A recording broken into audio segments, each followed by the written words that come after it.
በዚህ የፋይናንስ ምርታ በኢትዮጵያ በሚለው የእሳት ዳር ወግ ወይም ፋየርሳይድ ቻት ቼር እንዲያደርጉ ወይም ሞዴሬት እንዲያደርጉ ክቡር ዶክተር ኢሳያስ ካሳ የኢትዮጵያ ልማት ባንክ ፕሬዝዳንትን ወደ መድረክ ይጋብዝና በእሳት ዳር ወግ ቆይታ የሚያደርጉንን የኢፌዴሪ ጠቅላይ ሚኒስትር ክቡር ዶክተር አብይ አህመድ እሳቸውም አብረው ስለተነሱ በክብር ተቀበሉልን።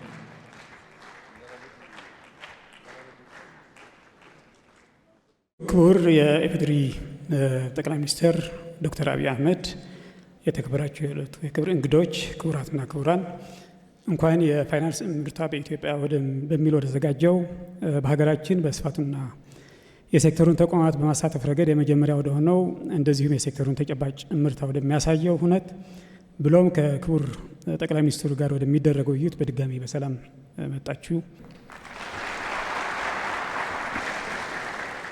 ክቡር ጠቅላይ ሚኒስትር፣ ወደ ዋናው ጥያቄ ከመግባቴ በፊት የተቋማትን ግንባታ በተመለከተ አንድ ጥያቄ ብጠይቆ።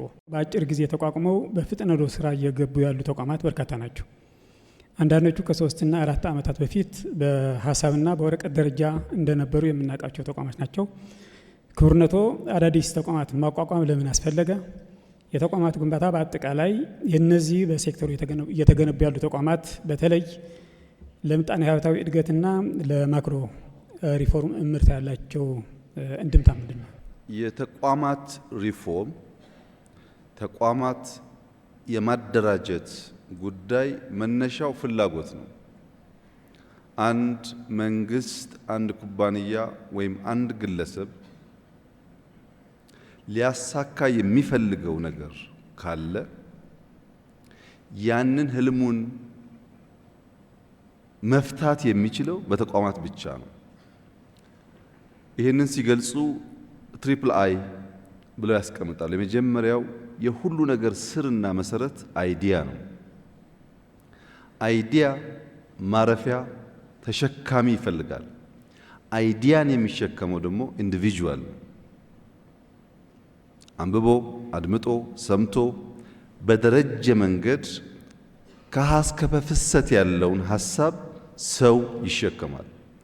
ያ ሰው የተሸከመውን ሀሳብ ተቋም መገንባት ካልቻለ፣ ዘመን የሚሻገር ካላደረገው ምርጥ ሀሳብም ቢሆን አይተገበርም። ለምሳሌ ስቲቭ ጆብስ በጣም አስደናቂ ሰው ነው። የቴሌኮም ሴክተርን በከፍተኛ ደረጃ የቀየረ፣ ስማርትፎን የፈጠረ፣ አፕል የፈጠረ ሰው ነው።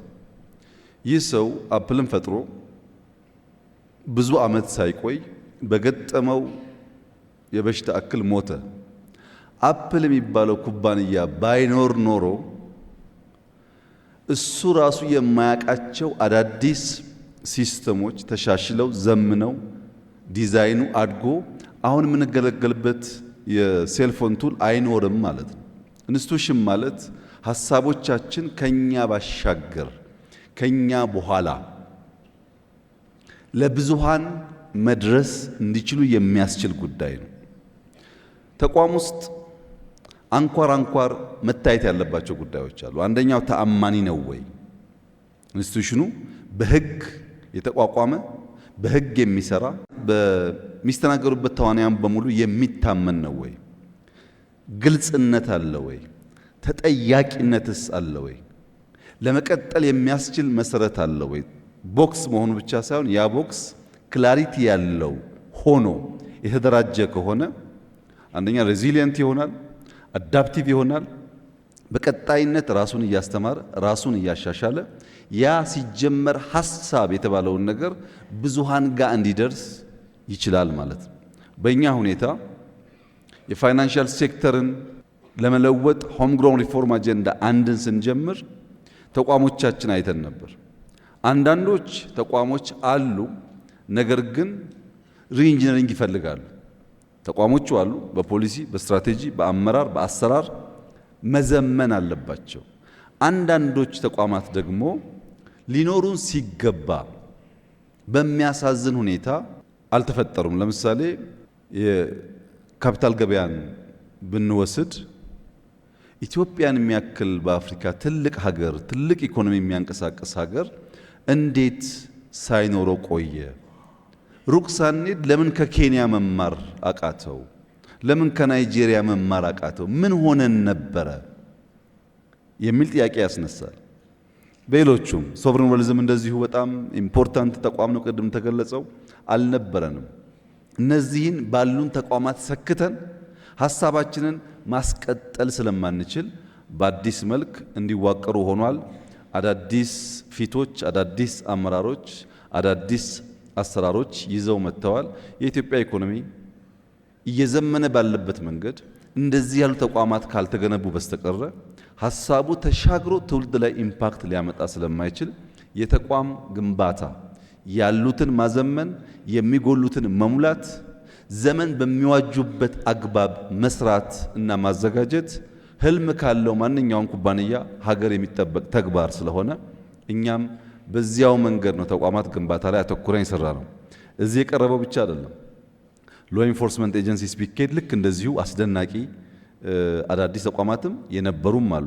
በአርቲፊሻል ኢንተለጀንስ፣ በሳይበር ሴኩሪቲ የተለያየ ቦታ ብንሄድ ለትውልድ እጅግ አስፈላጊ የሚባሉ ተቋማት እየፈጠርን ያሉትን ደግሞ እያዘመን የኢትዮጵያን ኢኮኖሚ፣ የኢትዮጵያን ፍላጎት፣ የኢትዮጵያን ሳይዝ እና 130 ሚሊዮን ህዝብ መሸከም የሚችል አውድ ለመፍጠር ካለን መሻት ነው ተቋማት ግንባታ ላይ ትኩረት ሰጥተን የምንሰራው። በጣም አመሰግናለሁ ክቡር ጠቅላይ ሚኒስትር። ሁለተኛ ጥያቄ እንደሚታወቀው የፋይናንስ ሴክተሩ ሪፎርም የማክሮ ሪፎርም አካል ነው። መንግስት የማክሮ ሪፎርሙን በአጠቃላይ የፋይናንሻል ሴክተሩን ደግሞ በተለየ ሁኔታ በጥልቀትና በማለት በዚህ ደረጃ በጥልቀትና በስፋት ሪፎርም ያደረገበት ማድረጉን የሚታወቅ ሆኖ ይህንን እንዲያደርግ ያስገደደው ገፊ ምክንያት ከዚህ ከሪፎርም በስተጀርባ ያለ አስተሳሰብና ከዚህ ጋር ተያይዞም አንደኛ ሪፎርሙ ያመጣው ፋይዳ፣ ሁለተኛ ደግሞ በተለይ ከአመራር ጋር የሰው ኃይልን ከመፍጠር አንጻር ማለት የአመራር ክህሎት ሙያ ክህሎት ከመፍጠር አንጻር ያመጣው ለውጡን በዚህ አጋጣሚ ቢገልጹልን። የኢትዮጵያ የማክሮ ኢኮኖሚ ስብራት ገጥሞታል። ያም ሊቀየር ይገባዋል ብለን ስንጀምር በማክሮ ኢኮኖሚ ውስጥ ዋና ዋና የሚታዩ ጉዳዮች አሉ። በተናጠል ሊፈቱ የሚገባቸው ግን ካልተሳሰሩ በቀር ጥቅል ስብራቱን የማያድኑ።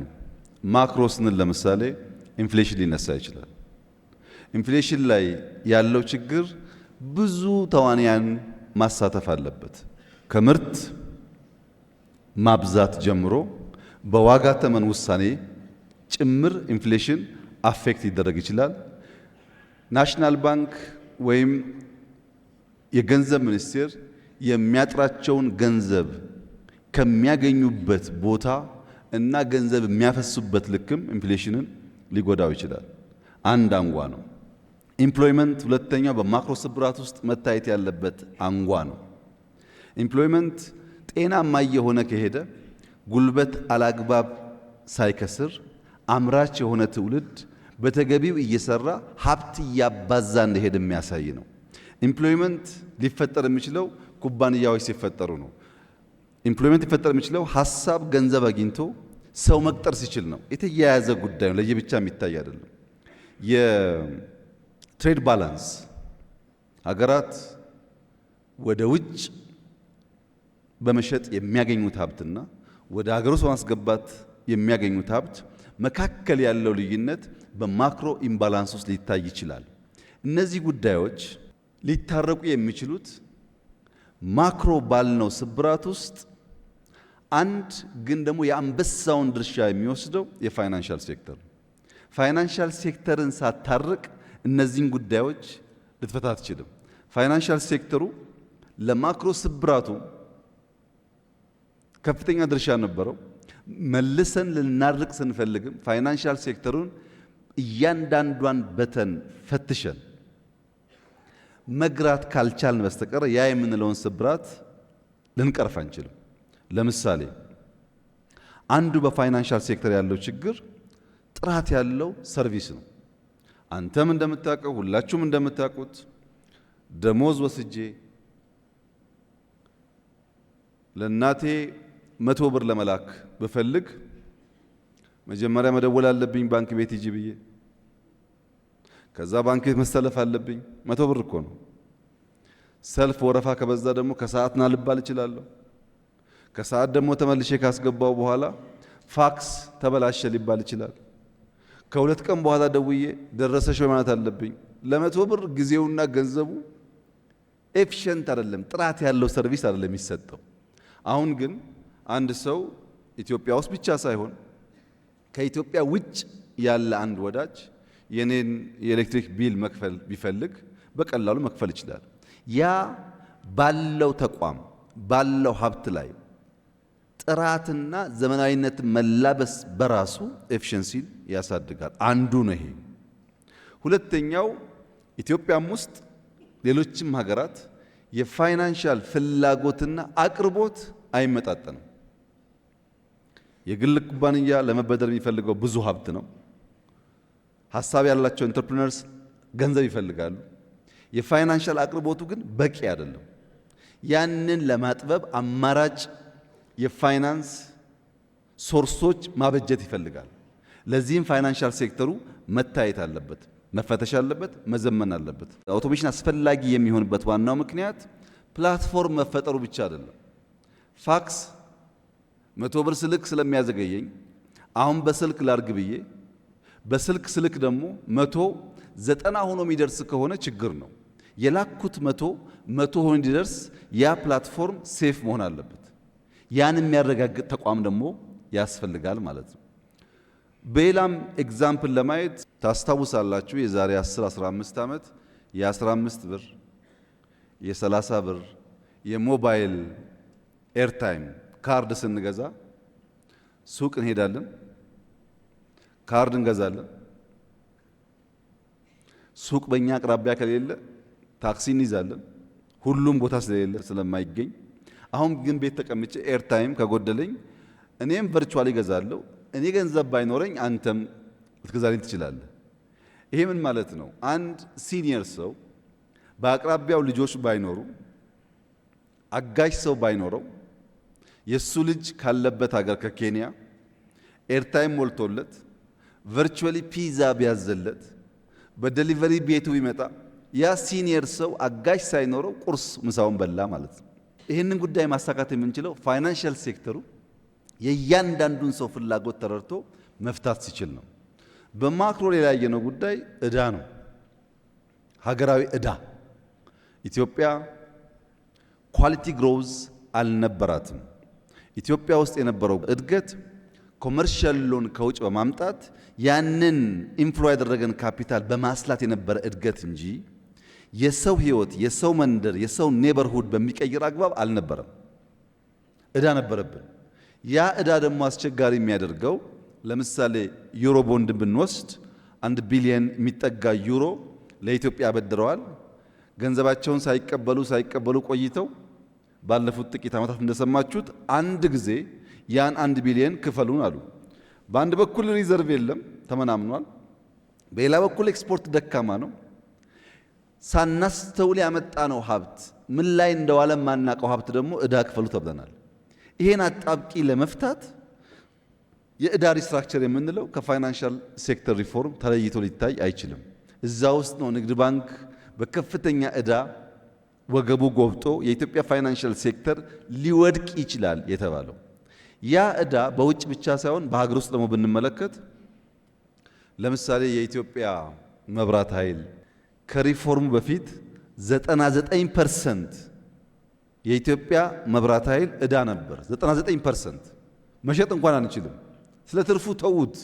99% ኩባንያው ዕዳ ነበር። ሜቴክን ውሰዱ። አብዛኛው የመንግስት የሚባሉ ኩባንያዎች አላግባብ ብር በቦንድ በምናምን ሰበብ የተሰጣቸው ብራቸውን በተገቢው ስለማይጠቀሙ እነሱ በዕዳ ተዘፍቀዋል። ዕዳ መክፈል አይችሉም። ስራ ደግሞ አይሰራም። እነዚህን ጉዳዮች ሶልቭ ለማድረግ የፋይናንሻል ሴክተር አቴንሽን ይፈልጋል። ተንቀሳቃሽ ሀብት ያላቸው ሰዎች፣ ሀሳብ ያላቸው ሰዎች በኢትዮጵያ ስርዓት ውስጥ ገንዘብ መበደር አይችሉም። የኢትዮጵያ የፋይናንሻል ስርዓት አንድ ሰው ተንቀሳቃሽ ሀብት ቢኖረው ያንን እንደ ኮላተራል ወስዶ አያበድረውም። ብር ስላጣ ብቻ ያ ሰው ሀሳቡ ይመክናል። መቅጠር ሲገባው የሚቀጠር ሰው እያለ የሚቀጥር ሀሳብ እያለ በገንዘብ ምክንያት ኤምፕሎይመንት የወረደ ይሆናል።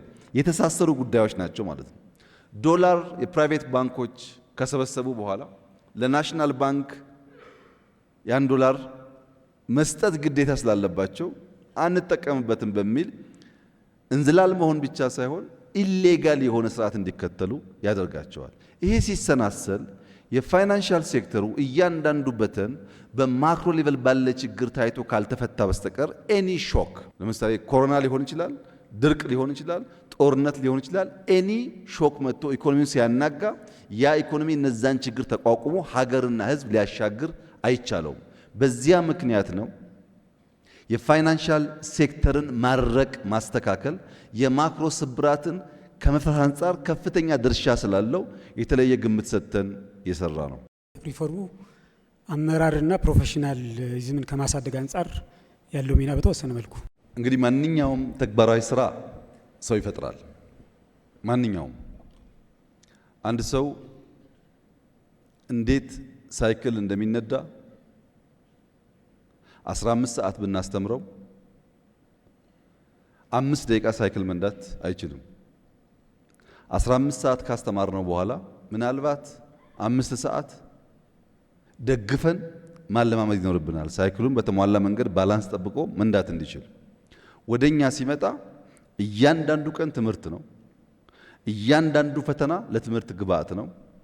እያንዳንዱ ዓለም ላይ የምናያቸው እንቅስቃሴዎች እንደ እድል ወስደው ተምረው የሚያድጉበት ነው። በእርግጠኝነት ማንሳት የሚችለው ሪፎርሙን ስንጀምር የነበሩ ከነበራቸው እውቀት በብዙ አድገዋል። ያልነበሩና አዲስ የመጡ ደግሞ ኢትዮጵያ ተስፋ እንዳላት፣ ኢትዮጵያ መሪዎች እንዳላት የሚያመላክት ነው። ይህ ማለት ግን አብቅተን ጨርሰናል ማለት አይደለም። ገና ብዙ የምንማራቸው ጉዳዮች ሊኖሩ ይችላሉ። ሂደቱ ግን ሰው ፈጥሯል። በየአንጓው እየፈተሽክ ብትሄድ እያንዳንዱ ፈተናና ቻሌንጅ ሰው ፈጥሯል። ለምሳሌ የገንዘብ ምንዛሪ ተመን ውሳኔ ለመወሰን 2 ዓመት 3 ዓመት በላይ ጭቅጭቆች፣ ንትርኮች፣ ውይይቶች በውስጣችን ነበሩ። ፊር ነበር። አልቲሜትሊ አውትካሙ ምን ኮንሲኩዌንስ ያመጣም ፊር ነበር። የገንዘብ ተመኑን ለመወሰን የተሳካላቸው ሀገራት ብቻ ሳይሆን ያልተሳካላቸው ሀገራትም እንማር ብለን የኛ ቲም ደቡብ ሱዳን ነበር፣ ናይጄሪያ ነበር፣ ግብጽ ነበር። ብዙ ሀገር ተመራናል። ከተሳካላቸው ብቻ አይደለም ፌል ካደረጉትም ጭምር። ያ ሂደት ኮንፊደንስ፣ ያ ሂደት ልምድ፣ ያ ሂደት እውቀት እንደፈጠረ ውጤቱ የሚናገር ይመስለኛል። ከፖሊሲዎች አንጻር የገንዘብ ፖሊሲ በገንዘብ ፖሊሲ ዙሪያ እና የፖሊሲው አስፈጻሚ በሆነው ብሔራዊ ባንክ ላይ በርካታ የሪፎርም ስራዎች ተሰርተዋል። አሁንም እየተሰሩ እንዳሉ ይታወቃል። እና ኢኮኖሚ ላይ ምን በሰው ህይወት ላይ የሚያመጣው ለውጥ ምንድን ነው? የፐብሊክ ፋይናንስ ማኔጅመንት ስትራቴጂው በግልጽ እንዳስቀመጠው ኢትዮጵያ የምትፈጥራቸው ማንኛውም ሀብት ግልጽነት፣ ተጠያቂነት እና ተገማችነት ባለው መንገድ ስራ ላይ ውሎ እያንዳንዱ ዜጋ በሚነገር ጥቅል እድገት ብቻ ሳይሆን በቅርብ ርቀት ፊል ማድረግ እንዲችል ማስቻል ነው። እያንዳንዱ ሀብት ቴክኖሎጂ የሚጠቀም እያንዳንዱ ሀብት በህገወጥ መንገድ ይፈስ የነበረውን 100% ባይሆንም ማስቀረት የሚቻልበትን መንገድ ተጨማሪ ሀብት ለማምጣት እንደ ኢዝ ኦፍ ዱይንግ ቢዝነስ ያሉትን ሪፎርሞች ሰርተን ሀብት በማበራከት እነዚያ ደግሞ በሰው ህይወት ላይ የሚጨበጥ የሚታይ ለውጥ እንዲያመጡ ማድረግ ነው። ለምሳሌ አዲስ አበባ የሚኖር ሰው ባለፉት 2-3 ዓመታት በኔ ከተማ ጨለማ የነበረው ብርሃን፣ አቧራ የነበረው ግሪን፣ ቆሻሻ የነበረው ንጹህ፣ ከመኪና ጋር እጋፋ የነበረው የራሴ መንቀሳቀሻ አውድ ተፈጥሮልኛል የሚለውን ለማወቅ ለመገንዘብ ምንም ነጋሪ አስተማሪ አያስፈልገውም። ይታያል፣ የሚታይ ነው። ይሄ አዲስ አበባ ላይ የምታየው በብዙ ከተሞች ይታያል፣ በብዙ ገጠሮች ይታያል። ሞባይል ፔኔትሬሽን በሀገር ደረጃ አድጓል ሲባል ኢንክሉዥን ብቻ ሳይሆን እዛ ያለውን ሰው ይጠቅመዋል ማለት ነው። የመንገድ ተደራሽነት ሰፋ ሲባል እዛ ያለውን ሰው ይጠቅማል ማለት ነው። የግብርና ምርት አድጓል ሲባል ያ አርሶ አደር ሞባይል አለው፣ ገበያ ያውቃል፣ ሽጦ ይጠቀማል ማለት ነው። በሁሉም በሴክተር ሌቭልም በማክሮ ሌቭልም የመጡት አጠቃላይ ለውጦች በተለይም ደግሞ የፐብሊክ ፋይናንስ ማኔጅመንታችን በገቢና ወጪ አስተዳደር ላይ የምንከተለው አካሄድ ተደምሮ እያንዳንዱ ዜጋ በቅርብ ርቀት እያንዳንዱ ቤት ገባ እንኳን ባይባል በቅርብ ርቀት ሴንስ የሚያደርገው ውጤት እያመጣ ነው። ይሄን ለምሳሌ ለማንሳት ህዳሴ መውሰድ ይቻላል። ህዳሴን የኢትዮጵያ ህዝብ ያጠናቀቀበት ሁኔታ በየትኛውም መስፈርትና መለኪያ ምቹ አልነበረም። ኮሮና አለ፣ ውጊያ አለ፣ ዓለም አቀፍ ጫና አለ፣ በሀገር ውስጥ የማክሮ ኢምባላንስ አለ። በእነዚህ ሁሉ ችግር ውስጥ ሰዎች የዕለት ችግራቸውን ተሸክመው ለጋራ ለሆነው ነገር ጨክነው ያን የሚያክል በሳይዙም በሀብቱም ትልቅ የሆነ ነገር ማሳካት መቻል በቀላል የምናየው አይደለም። ለኔ ምን ጠቀመኝ ከሆነ ግን ቦሌ መንገድ ወክ ስታደርግ እኮ ብርሃን ነው። ፀሐይ አይደል ያገሩ ጥቅሙ እሱ ነው ማለት ነው።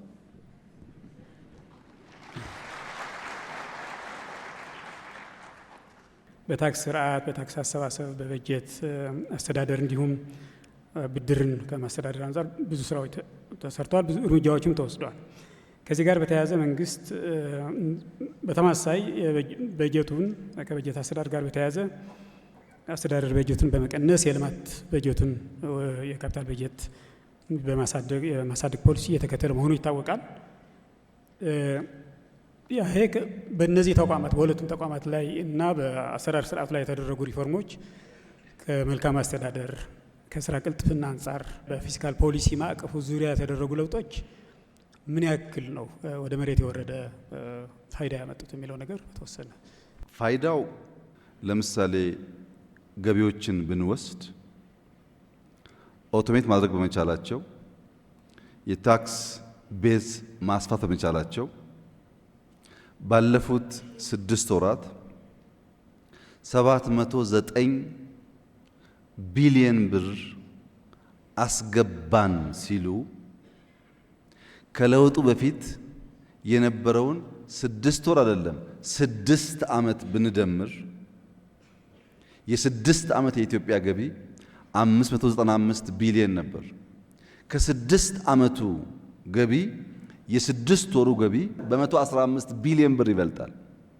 በዚህ ዓመት ግባችን በክልሎች ፕላስ ኦር ማይነስ 1 ትሪሊየን፣ በፌደራል ፕላስ ኦር ማይነስ 1.5 ትሪሊየን፣ በድምሩ 2.5 ትሪሊየን ብር ማስገባት ብንችል ወጪያችን ለመሸፈን ከሚያግዘው ድጋፍ በተጨማሪ በኢትዮጵያ ታክስ ቱ ጂዲፒ ሬሾ ያለውን ውስንነት ያሻሽለዋል። ይሄ የመጣው በተቋም ሪፎርም ነው። ናሽናል ባንክን የወሰን እንደሆነ ናሽናል ባንክ ቅድም ባነሳሁት የፋይናንሻል ሴክተር ውስጥ በጣም ቁልፍ ተቋም ነው። ይሄ ቁልፍ ተቋም ግን ነፃ መሆን አለበት። ነፃ ሲባል በራሱ ፖሊሲ፣ በራሱ ስትራቴጂ፣ በገበያና በፋይናንስ ሴክተሩ ሕግ የሚተዳደር መሆን አለበት። በሰው ኃይሉ ጠንካራ መሆን አለበት። ለምን? አንደኛ ከሱ የምንፈልገው የሬጉሌሽንና የኦቨርሳይት አቅም ነው። ባንኮች በጣም ኢኖቬቲቭ የሆኑ ሰዎች ስብስብ ነው ባንክ የሚፈጥሩት። እነሱን ሬጉሌት የሚያደርግ አቅም እንደ ሀገር ካልተፈጠረ ባንኮች ይሆናሉ ማለት ነው። እና ተቋሙ መጠናከር ይፈልጋል። የኦቨርሳይት አቅም ያስፈልገዋል። ያንን በሚያደርግበት ሰዓት ለምሳሌ ቅድም ያነሳሁትን ኢንፍሌሽን ውሰድ። ኢንፍሌሽን ስንዴ ማምረት የራሱ የሆነ ጥቅም አለው ለመቀነስ። የገበያ ትስስር የራሱ የሆነ ትስስር አለው። ግን በናሽናል ባንክ ብቻ በነሱ ዕውቀትና በነሱ ውሳኔ ኢንፍሌሽን ኢምፓክት ከሚያደርጉ ነገሮች አንዱ የወለድ ምጣኔ ነው። አንድ ሰው 100 ብር ባንክ ቤት አስቀምጦ በአመት የሚያገኘው ወለድ 10 ብር ሆኖ አጠቃላይ ኢንፍሌሽኑ 15 ቢሆን በየአመቱ 5 ብር እንደሚያጣ እያወቀ ነው የሚያስቀምጠው ማለት ነው። 5 ብር እያጣ ብር ሰው ስለማያስቀምጥ ናሽናል ባንክ መስራት ያለበት የኢንፍሌሽን ሬት ከወለድ ሬት ያነሰ መሆኑን ማረጋገጥ ነው። ሰዎች ደፍረው ገንዘባቸውን ወደ ማርኬት እንዲያመጡ ማለት ነው፣ ወደ ሴቪንግ እንዲያመጡ፣ ለኢንቨስትመንት አስቻይ ነገር እንዲፈጥሩ ያም ማድረግ አለበት። ይሄንን ሲሰራ ነው ኢንፍሌሽንም ይቀንሳል፣ የኢንቨስትመንት አቅማችንም ያድጋል። የፋይናንሻል ሲስተሙ ስታቢሊቲ የሚረጋገጠው ጠንካራ ሬጉሌት የሚያደርግ ኢንስቲትዩሽን ካለ ብቻ ነው። ይሄ ብቻ ግን አይደለም። የኢትዮጵያ አጠቃላይ ኢኮኖሚ ግሮዝ በመወሰንና በማሳለጥ ረገድ ናሽናል ባንክ ሞኔታሪ ቱልስ እየተጠቀመ በጣም በርካታ የሚሰራቸው ስራዎች አሉ። የሚጠቀመው ቱልስ ሞኔታሪ ቱልስ ናቸው፣ ግን የነሱ ድማሮ ኢኮኖሚ ግሮዝን ያሳልጣል፣ ጤነኛ ኢኮሲስተም ይፈጥራል። እንደዚህ አይነት ተቋሞች ልክ እንደ ገቢው ይሄን ያክል አስገቡና አስወጡ በሚል የምናያቸው ሳይሆኑ ኢንፍሌሽን ሲቀንስ፣ የወለድ ምጣኔ ከኢንፍሌሽን ከፍ ያለ ሲሆን፣ የፋይናንሻል ኢኮሲስተሙ ጤነኛ ሲሆን፣ ባንኮች የመቆጣጠርና የመግራት አዳዲስ ነገሮችን ኢምብሬስ ማድረግ የሚችል ተቋም መሆኑን ስታረጋግጥ ኢንስቲትዩሽናል ሪፎርሙ ውጤት እያመጣ እንደሆነ ማረጋገጫ ይሆናል ማለት ነው። ብዙዎች የልማት ድርጅቶች ከነበሩበት የፊስካል ሸክም የመሆን ሁኔታ ወጥተው የኢንቨስትመንት ኢንተርፕራይዞች ወይም ክንዶች እንዲሆኑ ማስቻሉ እርስዎ ምን ይላሉ ክቡር ጠቅላይ ሚኒስትር በዚህ ጉዳይ ላይ? ማለት ኤአይች የተቋቋመበት ዓላማ እያሳካ ነው በእርስዎ እይታ ማለት ነው? የኢትዮጵያ ኢንቨስትመንት ሆልዲንግ ሎጎ አይታችሁ ከሆነ ዋሊያ ነው። ለምንድን ነው ኤአይች ዋሊያን መርጦ ሎጎ ያደረገው? የኤአይች ትልቁ ምስጢር ያለው እሱ ጋር ነው። ዋሊያ የተለየ ባህሪ ያላት እንስሳ ናት። ሁላችሁም እንደምታውቁት ይሄ 90 ዲግሪ ነው።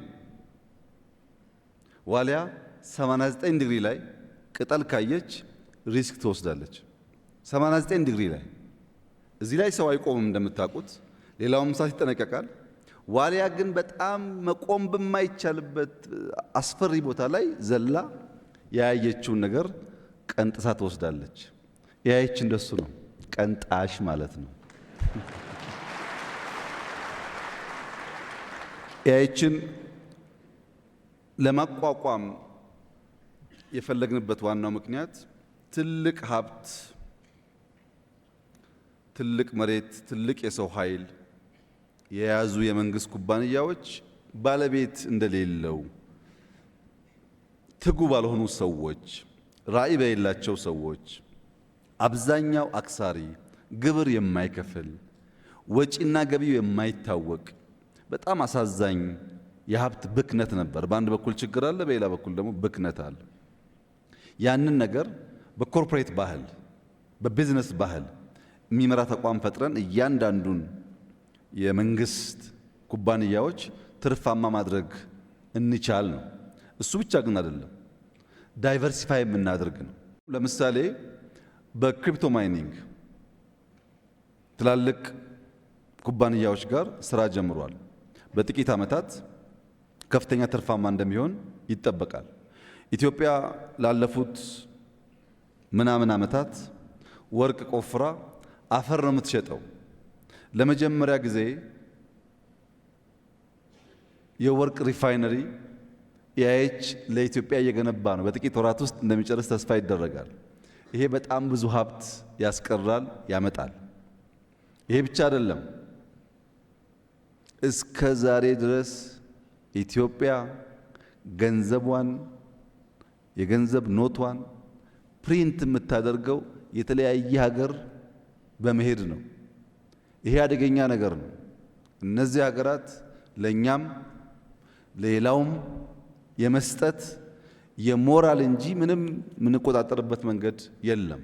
ያንን ስትራቴጂክ ካፓሲቲ ኤአይች እየፈጠረ ነው። እንደዚህ ያሉ ብዙም የማይነገሩ ቁልፍ ስትራቴጂክ አቅሞች ይገነባል። ከዚህ በተጨማሪ ኢንፍራስትራክቸር ኢንቨስትመንት ላይ የኤርፖርቱን ጨምሮ ለትውልድ የሚሻገሩ ተቋማት እና ኢንቨስትመንቶች ያካሂዳል። የመጨረሻው መቋጫ ኤአይች ማለት ዛሬ የሚሰራ ዛሬ የሚያተርፍ ለልጆቻችን የምናስቀምጠው ወረት ማለት ነው።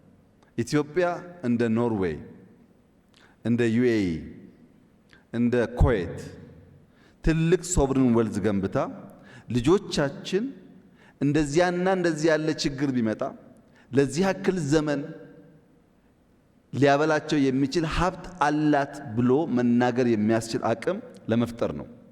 በ2030 በፈረንጅ ማለት ነው የኢአይኤች የጂዲፒ ሬሽዮ 20% መግባት አለበት። ከአጠቃላይ ጂዲፒያችን 20% ኢአይኤች ሀብቱን ኢንቨስትመንቱን ዳይቨርሲፋይ አድርጎ ገባ ማለት ኢትዮጵያ ካላት አንጡራ ሀብት የተወሰነ ያህሉን ለልጆቿ ለማቆየት የሚያስችል ቁመና እየገነባች ነው ማለት ነው። ይሄ ለልጆቻችን የምንገነባው ተቋም ስለሆነ በአደራ ጭምር የሚሰራ ስራ ነው። አደራ ማለት ምንድነው? ኢትዮጵያም ሀብቷም ከአባቶቻችን የወረስነው አይደለም፣ ከልጆቻችን የተዋስነው ነው። ለልጆቻችን አብልጠን አልቀን ማቆየት አለብን።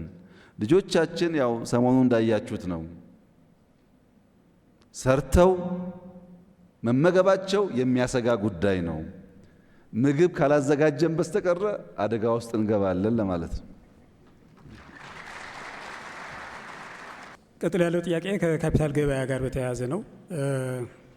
እንደሚያውቁት የካፒታል ገበያ በተለያዩ የሀገራችን መሪዎች ሲጀመርና ሲተው የነበረ ነገር ነው። ካፒታል ገበያ የተጀመረው በአፄ ምኒልክ ጊዜ ነው። በእርግጥ ወደ ሀገራችን የካፒታል ገበያ ቢያስገቡም በተለያየ ዓለማት በፈረንሳይ፣ ቤልጂየም እና አሜሪካ ኢንቨስት ያደርጉ ነበር አፄ ምኒልክ በካፒታል ገበያ ማለት ነው። ከዛ በንጉሱ ጊዜ ወደ መጨረሻ አካባቢ የካፒታል ስርዓት በአዲስ አበባ በተወሰነ መልኩ ይማረው ነበረ። ደርግ ስርዓት እነዚህ አይነት ነገሮች ያው ዘግተዋል። በኢህአዴግ በተወሰነ ደረጃ የፕራይመሪ ማርኬቱ በተለይ አክሲዮን ኩባንያዎችን እንዲፈጠሩ በማድረግ ረገድ ሚና ተጫውተዋል። ሆኖም ከዚህ ካፒታል ገበያ በተሟላ ሁኔታ በተማከለና ስርዓት ባለው መንገድ እንዲመሰረት አላደረገም ብቻ ሳይሆን ለውሳኔ ለካቢኔ ካፒታል ገበያ እንዲጀመር የቀረበ ውሳኔ በዚህ ወቅት ካፒታል ገበያን ሪጀክት ማለት ሬጉሌት ማድረግ አንችልም በማለት ያው ሪጀክት አድርጎ ነበርና ያው የተለያዩ ነገሮች ጽሁፎችንም እንደዚሁ ስንሰማም የሀገራችን ምሁራን እና የተለያዩ የምጣኔ ሀብት ተንታኞች ስቶክ ማርኬት በኢትዮጵያ ሊሳካ አይችልም የሚል አቋም ይዘው ሲንከባለል የቆየ ጉዳይ ነው። ነገር ግን መንግስት በድፍረት ካፒታል ገበያን እንዲጀምር አድርገዋልና ለምንድን ነው መንግስት ይህን ያክል የደፈረው? ውጤቱስ ምን ይመስላል? አሁን ትክክል ነበረ ወይ ውሳኔ የሚለው ነገር ተወሰነ መልኩ ኢትዮጵያ ውስጥ የመንግስት የስራ ኃላፊዎች፣ ምሁራን፣ የኩባንያ ኦነሮች እና ኩባንያ የሚያስተዳድሩ ሰዎች ወይም በጥቅሉ የሁላችን የወል የሆነ አንድ ባህል አለ።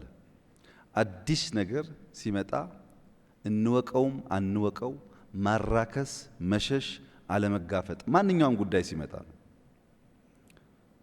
ሪፎርም በሚመለከት አንዳንድ ኢኮኖሚ እናውቃለን የሚሉ ሰዎች ሲናገሩ ሰማ በጣም ይገርመኝ ነበር። በወቅቱ አጠቃላይ ኢትዮጵያ ተሳስራ ተቆላልፋ እያዩ በየት በኩል ፈተን ያን ኢኮኖሚ እንዘርጋው ሳይሆን ያ ጉዳይ አያስፈልግም የሚሉበት መንገድ ያሳሳቢ ነበር።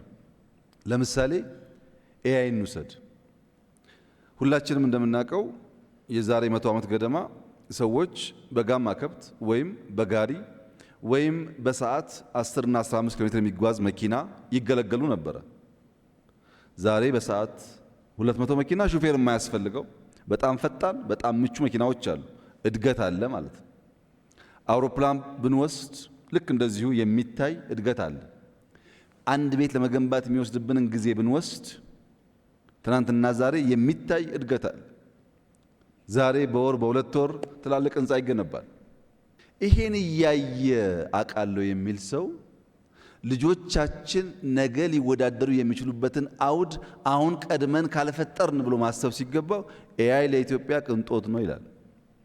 አሁን ላለችው ኢትዮጵያማ ቅንጦት ነው፣ ጥያቄ የለውም። ለልጆቻችን ግን የመመገቢያ የመኖሪያ ሰርቫይቭ የማድረጊያ አውድ ነው። አሁን ካልሰራ ነው በቀር ልጆቻችንን በትናንትና ስርዓት እያዘጋጀን ነገን እንዲዋጁ ማድረግ አንችልም። ካፒታል ማርኬት ጋር ስንመጣ ካፒታል ማርኬት ማለት አማራጭ የፋይናንስ ሶርስ ማበጀት ማለት ነው። ለምሳሌ መኪና የሚነገድበት ቦታ አለ። እኔ ገንዘብ አለኝ፣ ሄጄ ብር ከፍዬ ወረቀት ሰጥቼ መኪና ወስዳለሁ። ይሄ የሚታወቅ ገበያ ነው። ሽንኩርትም ልብስም እንደዚሁ። ራሱ ገንዘብ ግን ገበያ ላይ የሚመጣበት አውድ አልነበረም። ገንዘብ እንደ መኪና፣ ገንዘብ እንደ ልብስ ገበያ ላይ ውሎ ገንዘብ ፈላጊ ሰዎች ሊገዙ የሚችሉበትን ነገር የሚያመቻች ነገር ኢትዮጵያ ውስጥ አልነበረም። ምን ማለት ነው? አንድ ሐሳብ ኖሮኝ እኔ 100 ብር ለዚያ ሐሳብ መነሻ ኢንቨስትመንት የሚሆን ቢሆን እኔ ያለኝ 5 ብር ነው። አንድ አጎቴ ጋር ሄዳለሁ፣ ሐሳቡን አጋራዋለሁ። የሚያስፈልገኝ 100 ነው፣ ያለኝ 5 ነው ስለው ልጄ እኔ ያለኝ የሚጨምርልህ 3 ብቻ ነው፣ 3 ብር ነው ያለኝ ይላል። አክስቴ ጋር ጓደኛዬ ጋር ስዞር ከቆየው በኋላ 21 ብር አግኝቻለሁ። ሰዎች አግዘውኝ ሐሳብ አለኝ፣ 21 ብር አለኝ። 79 ግን የለም። በዚህ ምክንያት የኔም ሐሳብ የደጋፊዎቼም ፍላጎት ይመክናል ማለት ነው። ካፒታል ገበያ ምንድን ነው የሚያደርገው? አንድ ኢንትረስቲንግ ባህሪው ክራውድ ፈንዲንግ ነው። ክራውድ ፈንዲንግ ማለት አንድ ሐሳብ ይዤ ገንዘብ ለመግዛት ስወጣ 10 ብር ያለውም 20 ብር ያለውም 50 ብር ያለውም እዛ አውድ ላይ ገንዘብ ስለሚያስቀምጥ አጎቴና አክስቴን ሳላስቸግር ባጠረ ጊዜ ለኔ ሐሳብ መነሻ ኢንቨስትመንት የሚሆነው 100 ብር አገኛለሁ ማለት ነው። እነዚያ አበዳሪዎች ለማን እንደሚሰጡ ባለማወቅ ስጋት ውስጥ እንዳይገቡ፣ ተበዳሪውን ገንዘብ ከየት አገኛለሁ ብሎ እንዳይሰጋ በእነዚህ መካከል መተማመን የሚፈጥር ተቋም ማለት ነው። ይህንን ተቋም ኢትዮጵያ እስካሁን ለመፍጠር አለመድፈሯ ያሳፍራል። ምክንያቱም ብዙ ሀገራት አላቸው። ኢትዮጵያ እነማን እንደምትከተል አላቅም። ምዕራቡ አለው፣ ምስራቁ አለው። አፍሪካ ውስጥ ሻል ያሉ ኢኮኖሚ ያላቸው ሀገራት አሉ። ምናልባት የቆሙ ሀገራት እንቅስቃሴ የለባቸው መንግስት ይሁኑ መንግስት አይሁኑ የማይታወቅባቸው ሀገራት እንደዚህ አይነት ነገር ላይሞክሩ ይችላሉ። የየትኛው ክለብ አባል ነው እየሆን ያለ ነው ጉዳዩ። አሁን ለምሳሌ የወደፊቱ ሳይሆን የትናንትናው የኤክስ ከነማ ስሙን ከጠራው እንዳላስቀይም ብዬ ነው። የኤክስ ከነማ ክለብና አርሴናል ቢጫወቱ የማን ደጋፊ ነው የምትሆነው?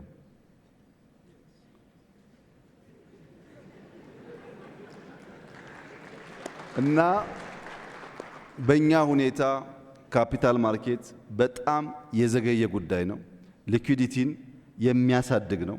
በተለይ ሐሳብ ያላቸው ሰዎች፣ መፍጠር የሚሹ ሰዎች፣ መስራት የሚሹ ሰዎች በገንዘብ እጥረት ምክንያት ሐሳባቸው እንዳይመክን፣ ፈጠራቸው እንዳይመክን የሚያደርግ ነው። ሲፈጥሩ ደግሞ ሰው ይቀጥራሉ። ያ መልሶ የማክሮ ስብራት ይጠግናል። አሁን ከተፈጠረ ጥቂት ዓመታት ነው። በጣም ጥሩ መሰረት ላይ ነው ያለው። እንዳየኸው ወጣት አመራሮች ፈጥሯል። ያ ተቋም የፈጠራቸው አመራሮች ከነሱም አልፈው ይገርማል፣ አሁን ልማት ባንክ ሁሉ ማስተዳደር ጀምረዋል።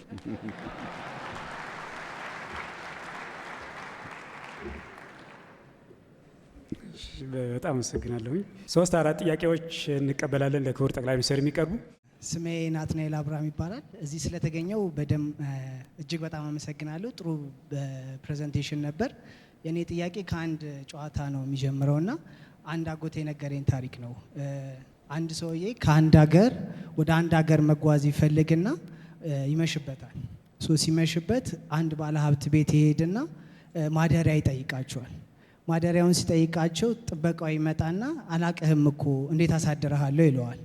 ሰውየውም በቃ ይመሽበትና ተናዶ ወደ ሀገሩ መግባት ስላለበት ያው መንገዱን ይቀጥላል። ከዛ እስቲ ደግሞ ትንሽ ሻል ያለ ቤት ያይና እስቲ ልጠይቃቸው፣ ያው እዚህ መንገድ ላይ ማደር አልችልም፣ ስለዛ ወደዛኛው ሀገር የሚያሻግረኝን እንዴት አድሬ የሚሄድበትን ብሎ አንድ ባለሀብት ቤት ከነገና ሲጠይቃቸው ውይ አናቅህም እኮ አንተ ምንድን ነው የምናሳድርሃለሁ፣ ምንም ነገር አይታወቅም ይሉታል። ሰውየውም በጣም እየተናደደ የሆነ መንገዱን ሲቀጥል አንድ ደሳሳ ጎጆ ቤት ያያል። እዛ ጎጆ ቤት እስቲ እነዚህ ስለራሳቸውም እንኳን የሚያድሩበት የላቸውም፣ እኔን እንኳን አያሳድሩኝም፣ ግን ለማንኛው መንገድ ላይ ከማደር ያሳድሩኝ ይላቸዋል። ሰውየውም እሺ ማደሪያ ያለውም ያንም እንደምታየው ትንሽ ደሳሳ ጎጆና አንድ ላም ነው ያለን፣ ማስደሪያውን እንሰጣለን ብሎ አንድ ላምም ስላለን ከሷ ላይ ያለችንን ወተት እንሰጣለን ይሉታል። እሱም ሰውየው ደስ ብሎት በጣም በቃ ያው ከችግሩ ስለሆነ በጠዋት አድሮ ከላሟ የሚያገኟትን ወተት ጠጥቶ አድሮ በነጋቷ አመስግኖ መንገድ ይጀምራል። ልክ ሀገሩ ሲገባ ሰውየው ላደረጉለት ውለታ ያስብና አንድ አዋቂ ሰው ጋር ይሄዳል። አዋቂውንም ሰውዬ እንደዚህ ከአንድ ሀገር ወደ አንድ ሀገር ሲሄድ ያሳደሩኝና የጠቀሙኝ የረዱኝ ሰዎች ስላሉ ምን ላድርግላቸው ይለዋል። ይሄም አዋቂ ሰውዬ ታሪኩን በደንብ ከተረዳ በኋላ ሄደ ላማቸውን ግደልባቸው ይለዋል። ሰውየው በጣም ይደነግጣል። ላማቸውን ከገደልኩባቸው እነዚህ ሰውዬ መኖሪያ የላቸውም ብሎ ያስባል። ከዛ 1-2 ቀን ከራሱ ጋር ያስብ ይቆይና ሄዶ ግን ይሄ ሰውዬ አዋቂ የተባለበት ምክንያት ስላለ ሄዶ በሁለተኛው ቀን ላማቸውን ሄዶ ይገልባቸዋል። እያዘነም ቢሆን ወደ ሀገሩ ይመለሳል። ከዛ ከሆነ ጊዜያት በኋላ ቆይቶ ይመለሳል። ሲያየው ያቺ ትንሽ ደጋሳ ጎጆ የነበረችው አልማዋ ትልቅ የቤት ተሰርቶ ትልቅ የእርሻ ተሰርቶ ያያል። ሰውየው በጣም ይገረምና በሄደው ባለቤቱን አንኳኩቶ አንድ ከ2 ዓመት በፊት መጥቼ ነበር እዚህ ቤትና ደሳሳሳ ጎጆ ነበረች ብሎ ይጠይቃቸዋል የቤቱን ባለቤት አዎ ልክ አንተ እንደሄድ ከ2 ቀን በኋላ ላማችን ትሞትብናለች። እሷ ላማችን ስትሞትበት እኔም ወደ ስራ መሄድ ጀምራሉ። ያሉኝም ልጆች ሄዶ ከተማ መሸጥ ጀምራሉ። እናትየውም በለቅሞ መስራት ትጀምራለች እና ያቺ ላም በመሞቷ ምክንያት ብዙ ነገር አብበን አድገናል ይለዋል። የእርሱ እይታ እኛም እንድናድግ የትኛዋን ላም ነው መግደል ያለብን? እንደ ተቋም እንደ ግለሰብ የትኛውን ላም እንግደል ብዬ ነው ጠይቀው። አመሰግናለሁ።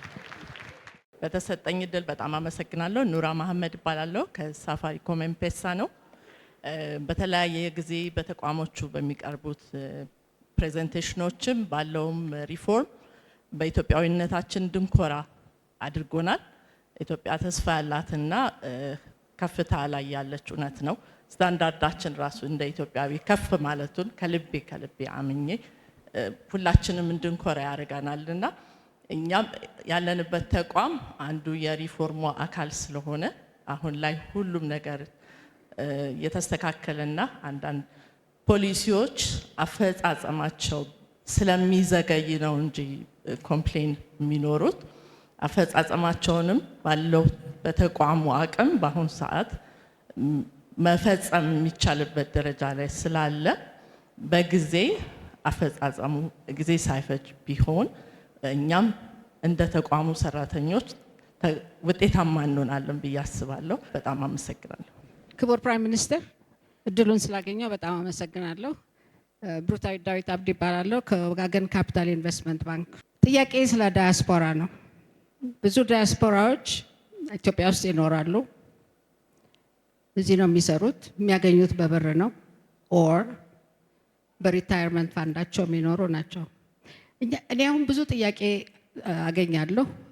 መቼ ነው የሚፈቀድልን ፋይናንሻል ሴክተር ውስጥ ፓርቲሲፔት እንድናደርግ የሚባል ጥያቄ በጣም እየተደጋገመ ይመጣል።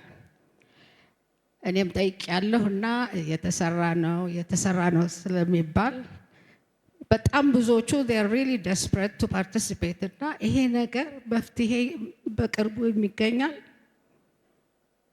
መልስ ለመስጠትም ትንሽ ያስቸግራል። እኔም እንደ ራሴን እንኳን እንደ ዳያስፖራ አልቆጥረውም፣ ምክንያቱም እዚህ ብዙ ቆይቻለሁ። ግን የምሰራበት መስሪያ ቤት እንኳን ሼር መግዛት አልችልም እና ይሄ መቼ ነው የሚፈቀድልን የሚለውን ጥያቄ አድሬስ ቢያደርጉልኝ I would thank you። በጣም አመሰግናለሁ የሀገራችን አመራሮች። በግሌ ክብር ይሰማኛል ከመካከላችሁ ስለቆምኩኝ። በረከት እባላለሁ የአስቱ ኢንጂነሪንግ 5ኛ ዓመት ሜካትሮኒክስ ኢንጂነሪንግ ተማሪ ነኝ። የመጀመሪያው ሲስተም ነው አሁን እየተሰራ ያለውና በተቻለ አቅም በጣም የሚያስደስት ነው። እኔ በግሌ ባየሁት የዚህኛውም የምማረበትም ኮርስ ሜካትሮኒክስ የዚህ ፊልድ ተጋሪ ስለሆነ ያለውን ፔኑንም ሁሉንም በግሌ አውቀዋለሁ። ግን እንዴት አይነት ሲስተም እየተሰራ እንደሆነ በጣም የሚያስደንቅ ነው። አንድ ጥያቄ ግን የፈጠረብኝ ምንድነው ኢትዮጵያዊ ስራ መሰረቶች ደግሞ ነበሩ ከስር እንደ ማህበረሰብ የነበርንባቸው እቁብ ነበረ፣ ብድር ነበረ፣ እንደዚህ የመሳሰሉትና ምናልባት ቅድም እርሶም ሲሉ እንደነበሩት አዲስ ነገር ለመቀበል የሚከብደን ከራሳችን መሰረት ስላልተነሳ ሊሆን ስለሚችል እሱንስ ለማስገባት ምን እየተካሄደ ነው? አንዱ ጥያቄ ነው። ሁለተኛ ደግሞ የዘመኔን የትውልዴን ድርሻ ምጋራው አንድም ስለሆንኩኝ እኔ ስለሆንኩኝ እንደ ልጆችስ ምን ማገዝ እንችላለን? ብዙ ጊዜ ዲጂታላይዝ ወርልድ ወደ ሳይበር የመሳሰሉት ሃኪንግ ምናምን የመሳሰሉት ላይ የመጋለጥ እድላቸው ከፍተኛ እየሆነ ይመጣል። ወደፊት ስራችን በጣም ከፍተኛ ነው የሚሆነውና እሱ ላይስ ምን ማገዝ እንችላለን ለማለት ነው። አመሰግናለሁ። ክቡር ጠቅላይ ሚኒስትር በጣም አመሰግናለሁ። ከሁለት ቀን በፊት ኒውዮርክ ታይምስ the world is in chaos what next የሚል ጥያቄ ጠይቆ ነበርና ላይክሊ ሲናሪዮስ ተብሎ አንድ 5 ነገሮች አስቀምጠዋል። አንደኛው the global south እንደ ግሩፕ ሆነው አሁን ያለውን ኬኦስ ለመቋቋም ይበረታታሉ ነው። ኦፍ ኮርስ ኢትዮጵያ እንዳሉት ከምዕራባውያንም ከኢስቱም ከሁሉም ጋር ወዳጅነት አላት። ግን ቴክ ሳይድስ የሚል አቋም እየተወሰደ ነው፣ በተለይ ከዋሽንግተን የሚመጣው እና ከማጋ ትሬድ እንደምናደርግ ከማጋ ኢንቨስት እንደምናደርግ እየተነገረን ነው እና መሀል እንድንቀመጥ የሚፈቅዱልን አልመሰለኝም። እና እንዴት ያውታል? ትልቅ አገር ነን፣ ግን እነሱ ደግሞ ሱፐር ፓወር ናቸው እና ሳይድ ውሰዱ እያሉን ስለሆነ እንዴት ያውታል ነው። አጭር ጥያቄ ነችና ሰፋ አድርገው ቅድም ሜንሽን አድርገው ነበር። እችን ስጠይቅ ስለፈቀዱልኝ አመሰግናለሁ። ፍሳጽዮን አዲሱ እባላለሁ። ከአዲስ አበባ ሳይንስና ቴክኖሎጂ ኢኖቬሽን እና ኢንኩቤሽን ሴንተር ነው የመጣሁት። ስታርታፕ ኢንቨስትመንት ባንክ የሚባል ነገር ሀሳብ ሰምቻለሁ እና ይሄ ነገር ኢምፕሊሜንቴሽን ዋይዝ እንዴት ነው የሚለው ነገር አሁን ምን ያክል ጊዜ ይፈጀዋል እንትን ለማለት የሚለውን እና ሌላኛው ደግሞ በኤአይ ላይ ፎከስ የሚያደርግ ዩኒቨርሲቲ ተግባራዊ እንደሚደረግ ሰምተናል። ይሄ ነገር ግን እኔ የምጠይቀው ከነዚህ ሃይ ስኩል እስከ 12ኛ ያሉ ተማሪዎችን ብቻ ናቸው ወይስ አሁን እኔ ለምሳሌ 3ኛ ዓመት የኤሌክትሪካል ኢንጂነሪንግ ተማሪ ነኝ እና እኛም ኮምፒውተር አድርገን ጆይን ማድረግ እንችላለን፣ እንደዛ አይነት ኦፖርቹኒቲ አለን ወይ የሚለው ነው። ከአዲስ አበባ ዩኒቨርሲቲ ሀብታሙ በቀለ እባላለሁ። ይህን እድል በማግኘቴ በጣም ደስተኛ ነኝ። ባለፈው የኢህአዴግ ጊዜ በፕራይቬታይዜሽን ለሀገር የፕራይቬት ሴክተሩ የሚመራው ኢኮኖሚ ለሀገር እድገት ከፍተኛ ተዋጽኦ ያደርጋል ተብሎ ስለታመነበት መንግስታዊ ድርጅቶች አስተዳደርና ፕራይቬታይዜሽን ኤጀንሲ የሚባል ተቋም ተቋቁሞ በተለይ ትርፋማ ያልሆኑትን የመንግስት ድርጅቶች ወደ ፕራይቬቱ ለማዞር እንቅስቃሴ ተደርጎ ነበረ። ከጊዜ በኋላ በሚያሳዝን ሁኔታ ምክንያቱን በግሌ ያልተረዳው ተቀልብሶ እንደሚታወቀው ጭራሽ ሌላ አዳዲስ የመንግስት ተቋማት ብለው እንደገና የፕራይቬት ሴክተሩን ማቀጨጭና መጋፋት ያዙ። ያን ነገር ዞሮ ዞሮ ወዴት መጣ? አሁን ያለው እኛ ጥሩ ነገር ይዞ መጣል ብለን ምናምነው መንግስት ሲመጣ ጫናና ሸክም በእዳ በኢንኤፊሽንሲ ጫናና ሸክም ሆኖ ለዚህ አብቅቶናል። ግማሹን የአሁኑን መንግስት ኢነርጂን በልቶታል። ከዚህ በላይ መስራት ይቻላል ብዬ ስለማስብ ማለት ነው። አሁን ምንድነው ከ2010 በኋላ ክቡር ጠቅላይ ሚኒስትር ስልጣን ከያዙ በኋላ በከፍተኛ ሁኔታ የፕራይቬት ሴክተሩ ላይ እምነት መጣል እንደሚገባ ታምኖበት በሚመስል መልኩ በተለያዩ መድረኮች የልማታዊ የመንግስት ድርጅቶችን አብሶ ትርፋማ ያልሆኑትን ወደ ግል እናዘዋውራለን በሚል መንፈስ ከፍተኛ እንቅስቃሴ ሲደረግ እንደነበረ ሁላችንም የምናስታውሰው ነው። ነገር ግን ከቅርብ ጊዜ በኋላ አውቃለሁ እኔ ዋን ዳይሜንሽን ላይ እችላለሁ። እዛ ቦታው ላይ ስትቀመጥ ብዙ መንገድ ላይ ብዙ የሆኑ ጫናዎች እንደሚመጡ ከብዙ አንግል ታይቶ ነው ውሳኔዎች እንደሚወሰኑ አውቃለሁ። ነገር ግን አሁንም መንግስት ይሄንን 41 ብቻ ሳይሆን የመስፋፋት በመንግስት ድርጅት ያሉትን እንደገና ለማስፋፋት በከፍተኛ ሁኔታ ታቅዶ እየተሰራ ነው። ልማት ካመጣ ተቃውሞ አይደለም። ነገር ግን የመንግስት ተቋማት በተደጋጋሚ በእኛ ሀገር ብቻ ሳይሆን በተለያዩ ሀገሮች ኢንክሉዲንግ ቻይና የመንግስት ተቋም የልማት ድርጅቶች ልማታቸውን እየጎተቱ እንደሆነ የሚያስረዱ ጽሁፎች እየወጡ ነው የሚገኙት። እኛም ሀገር ግን አሁን በሚባለው ደረጃ የተለያዩ ሴክተሮች ውስጥ እየገባ እናጠበዋለን የተባለው የመንግስትን የነፃ ኢኮኖሚ ተሳትፎ አያሰፋብንም ወይ? ከመጨረሻው ጥያቄ ለመነሳት በጣም ትክክለኛ ኮንሰርን ነው። የኢንቨስትመንት ተዋንያን ተገቢ ሚናቸውን እንዲጫወቱ አስቻይ ነገር መፍጠር የማይችል መንግስት ከሆነ ብልጽግና ማረጋገጥ አይቻልም። መመኘት ይቻላል፣ ማረጋገጥ አይቻልም። የፕራይቬት እና የመንግስት ሚና በመደመር መንግስት በግልጽ እንደተቀመጠው ማንበብ አለ በመጽሐፍ አላነበብኩም። በነገራችን ላይ እንደተቀመጠው እነዚህ ተዋንያን ሚናቸው የተለካ ሚናቸውን የሚያውቁ በሚናቸው ልክ የሚጫወቱ መሆን አለባቸው። ፕራይቬት ሴክተር የሚያቀጭጭ እንቅስቃሴ ከተከተል ፈጠራን እንገላለን ማለት ነው። ፈጠራ ከሞተ አዳዲስ ስራ አይፈጠርም። አዳዲስ ስራ የማይፈጠር ከሆነ አዳዲስ ሰው አይቀጠርም። አዳዲስ ሰው የማይቀጠር ከሆነ ኢኮኖሚ አያድግም። ሂሳቡ ግልጽ ነው። ወደ ኋላ ስንመለስ ይሄ የፖለቲካ መድረክ ስላልሆነ የኛ ፕራይቬታይዜሽን ሲሰራበት የነበረውን መንገድ በግሌ በጣም እማዝንበት የሚያመኝ ግን ለዚህ መድረክ የማይመች ጉዳይ አለ። ለምሳሌ በፕራይቬታይዜሽን ስም ጥቂት ግለሰቦች በመቶ ሺህ ሄክታር የሚገመት የኢትዮጵያን መሬት እንዲወስዱ ተደርጓል። ምንድነው አውዱ? ምንድነው የተሸጠበት መንገድ ብለህ ስታይ ልውረስ ካልክ የደርግ መንግስት ልትሆን ነው። ልተው ካልክ የሚያም ነገር ነው። ይሄ ፕራይቬታይዜሽን የሚባለው ነገር የሆኑ ግለሰቦች ለመጥቀም የሚሰራ ስራ ነበር እንጂ ትርፋማ ያልሆኑ ተቋማትን ወደ ግል በመስጠት የግል ሴክተር ለማጠናከር አልነበረም። ምክንያቱም ፋይናንሻል ሴክተር 80+% የሚያበድሩት እኮ ለመንግስት ልማት ድርጅቶች ነው። 20% ማትሞላ ብድር ወስዶ ፕራይቬት ሴክተር ውጤታማ ስራ ሊሰራ አይችልም። አሁን ያሰጋህን ግን ስንመለከት ለምሳሌ ፈርቲላይዘር ማዳበሪያ ለኢትዮጵያ በጣም ወሳኝ ኮሞዲቲ ነው። በጣም ወሳኝ ማዳበሪያ፣ ነዳጅ አካባቢ፣ ኢነርጂ አካባቢ ያሉ ጉዳዮቻችን መልክ ያዙ ማለት ኢትዮጵያ ናሽናል ኢንተረስቶቿ ላይ መዝለል ትጀምራለች ማለት ነው። አሁን ወደ ኋላ ከሚይዟት ፖይንቶች አንዱ ማዳበሪያ ነው። ለምን ማዳበሪያ የሚያቀብሉ ሀገራት ጋር የሚያቀያይም ጉዳይ ውስጥ ከገባህና ለ6 ወር ማዳበሪያው ከዘገየ ችግር ነው። ይሄንን ማዳበሪያ 4-5 ዓመታት ሀገራት፣ ግለሰቦች ኢትዮጵያ ውስጥ ኢንቨስት እንዲያደርጉ ለምነናል። መጨረሻ ላይ የአፍሪካ ትልቁ ሀብታም የሆነው አሊኮ ዳንጎቴ ሲወስን ከወሰነበት መንገድ አንዱ የኢትዮጵያ መንግስት ከኔ ጋራ ሪስክ የሚጋራ ከሆነ ፐርሰንቴጁ ሊያንስ ይችላል፣ እሱ 50+ ሊሆን ይችላል።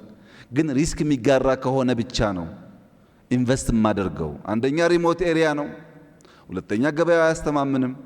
ቢሊየንስ ኦፍ ዶላር አምጥቼ እዳ እንዳልገባ ሲል እኛ ኤአይችን እንጠቀማለን።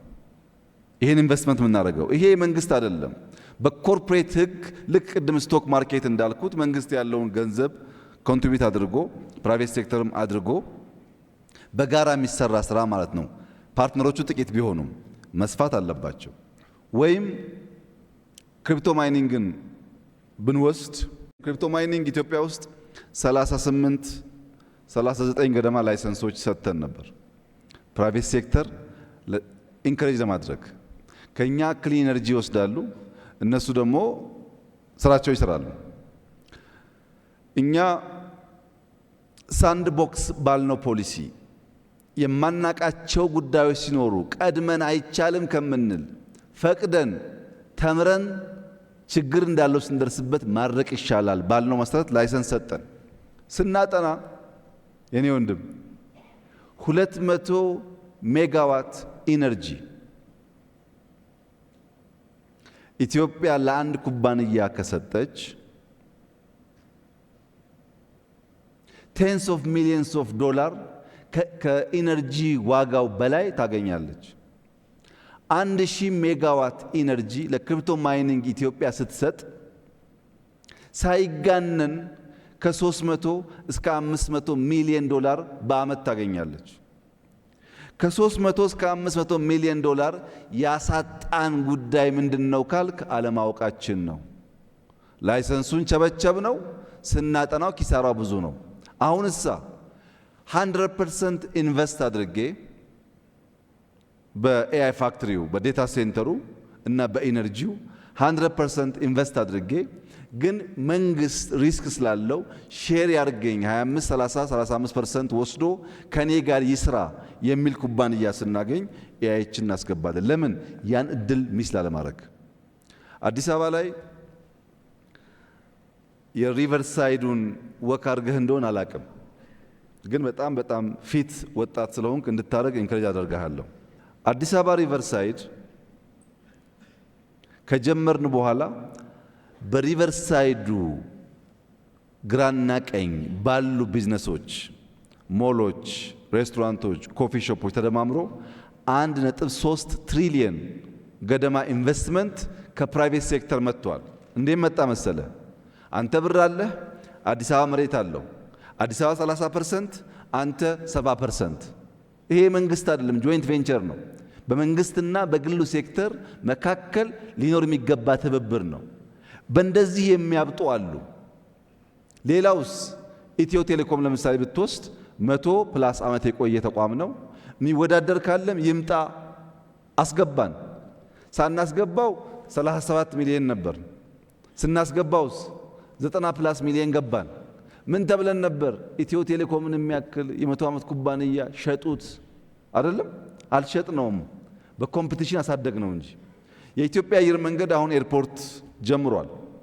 በቀደም ሰምተኝ ከሆነ ለሁሉም ዓለም ካፒታል ቦርደር የለውም፣ ገንዘብ ያለው ሰው ያፈስ ብለናል። ገንዘብ አላፈስም ካልክ ግን ስራውን አናቆመውም። እኛ እድል እንሰጣለን። ኢትዮ ቴሌኮም ተጨማሪ ላይሰንስ ብቻ ሳይሆን 40% 50% ግዙ ብለን ሁለት ያወተናል ጨረታ። ባወጣነው ጨረታ በሙሉ አቅም ሊሳተፍ የሚችል ሰው አልመጣም። አሁንም ግን ክፍት ነው። ለኢትዮጵያውያን ስቶክ ይሸጥ ብለን ኢትዮ ቴሌኮም የተወሰነ ፐርሰንቴጅ አወተናል። ውስን ሰው ነው የተሳተፈው። በእኛ በኩል ፕራይቬት ሴክተር ካልተጠናከረ ሊቨሎን ፕራይቬት ሴክተር ስታርታፕስ ጀማሪዎቹ ካልተጠናከረ በስተቀር የኢትዮጵያ ብልጽግና አይረጋገጥም። ስጋት ትክክለኛ ነው። የጀመርነው አቅጣጫ የሚያመላክተው ግን ያንን ስጋት በሚቀርፍ መንገድ ነው። በስመ የመንግስት ኩባንያ መሸጥ ግን ግለሰቦችን የመሬት ባለቤት የማድረግ እቅድ የኛ መንግስት የለውም።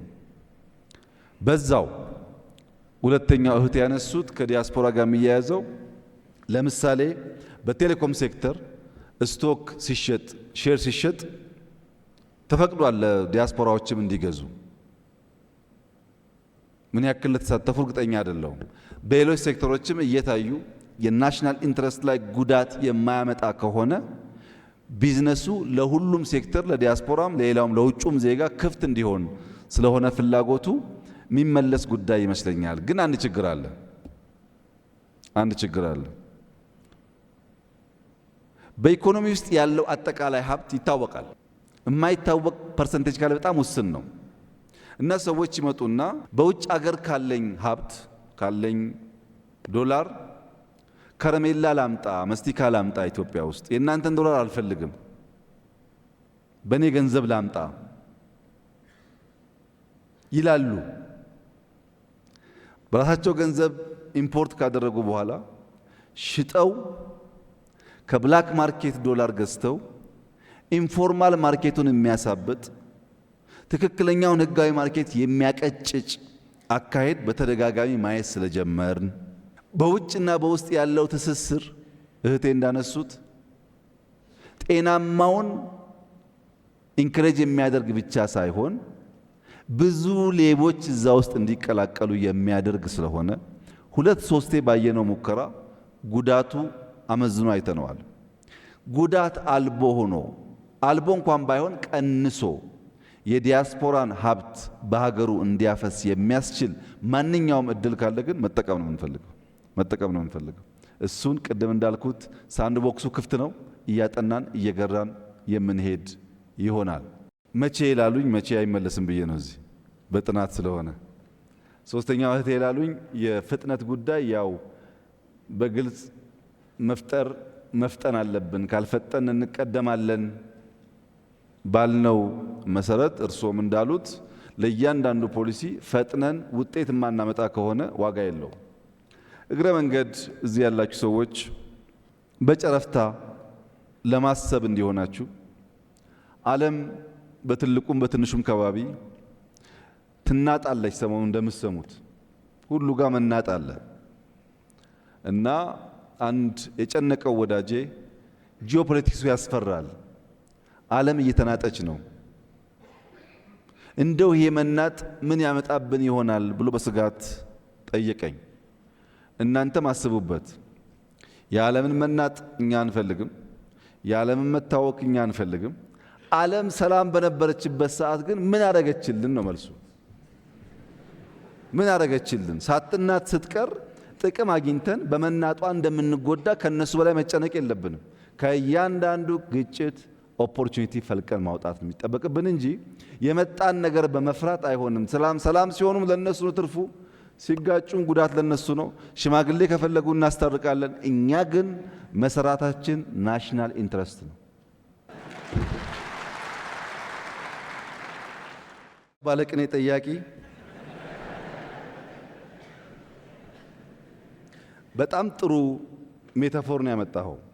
በእስልምና የሚነገር የሚመሳሰል ነገር አለ። አንተ ባልከው መሰረት ሳይሆን ቤት ማፍረስ፣ ሰው መግደል ምናምን በሚባል አንድ ችኩል ሰውን የተፈተነበት ታሪክ አለ። በጣም ኢንትረስቲንግ ታሪክ። ያንተ የገባኝ ሰዎቹ ትንሽ ነገር አላቸው። እሷን ተማምነው በደህንነት ሲኖሩ ያችን ትንሽ ነገር ሲነጠቁ የተከማቸ የተደበቀ ፖቴንሻላቸውን አውጥተው ሀብት ፈጠሩ ነው። በመጀመሪያ ሀብት ለመፍጠር ከተቻለ ላሚቷ መሞት የለባትም። ከተቻለ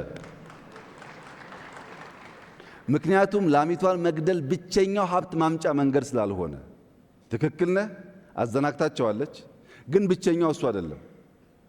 ከዚህ ላም በተጨማሪ ስራ ብትሰሩ እኮ ትርፋማ ትሆናላችሁ የሚል ማስተማርም ሌላው መንገድ ሊሆን ይችላል። ነገር ግን ፊር አዲስ ነገር ኢምብሬስ ለማድረግ አለመሞከር ታስረህ ማለት ነው። በካልቸር ሊሆን ይችላል፣ በእምነት ሊሆን ይችላል፣ ይበቃኛል በሚል ልምምድ ሊሆን ይችላል። ታስረህ ካለህበት የሚፈታ ሼክ የሚያደርግ ነገር ያስፈልጋል። ያ ነገር የግድ ትልቅ መሆን የለበትም። ራስህ ሜታፎር ስላመጣህ እኔም በሜታፎር እመልስልሃለሁ። ይሄ ቤት ትልቅ ቤት ነው። እንደምታየው በመቶዎች በሺህ የሚቆጠር ሰው ይይዛል። ይሄ ቤት ሰፊ ቤት ነው። ይሄንን ቤት ይሄንን አዳራሽ እኔ እናንተ እንድንገባና እንድንወጣ የሚያስችለን ያበር ነው። የበሩ ሳይዝ እንደምታየው ከቤቱ ሳይዝ በጣም ያንሳል።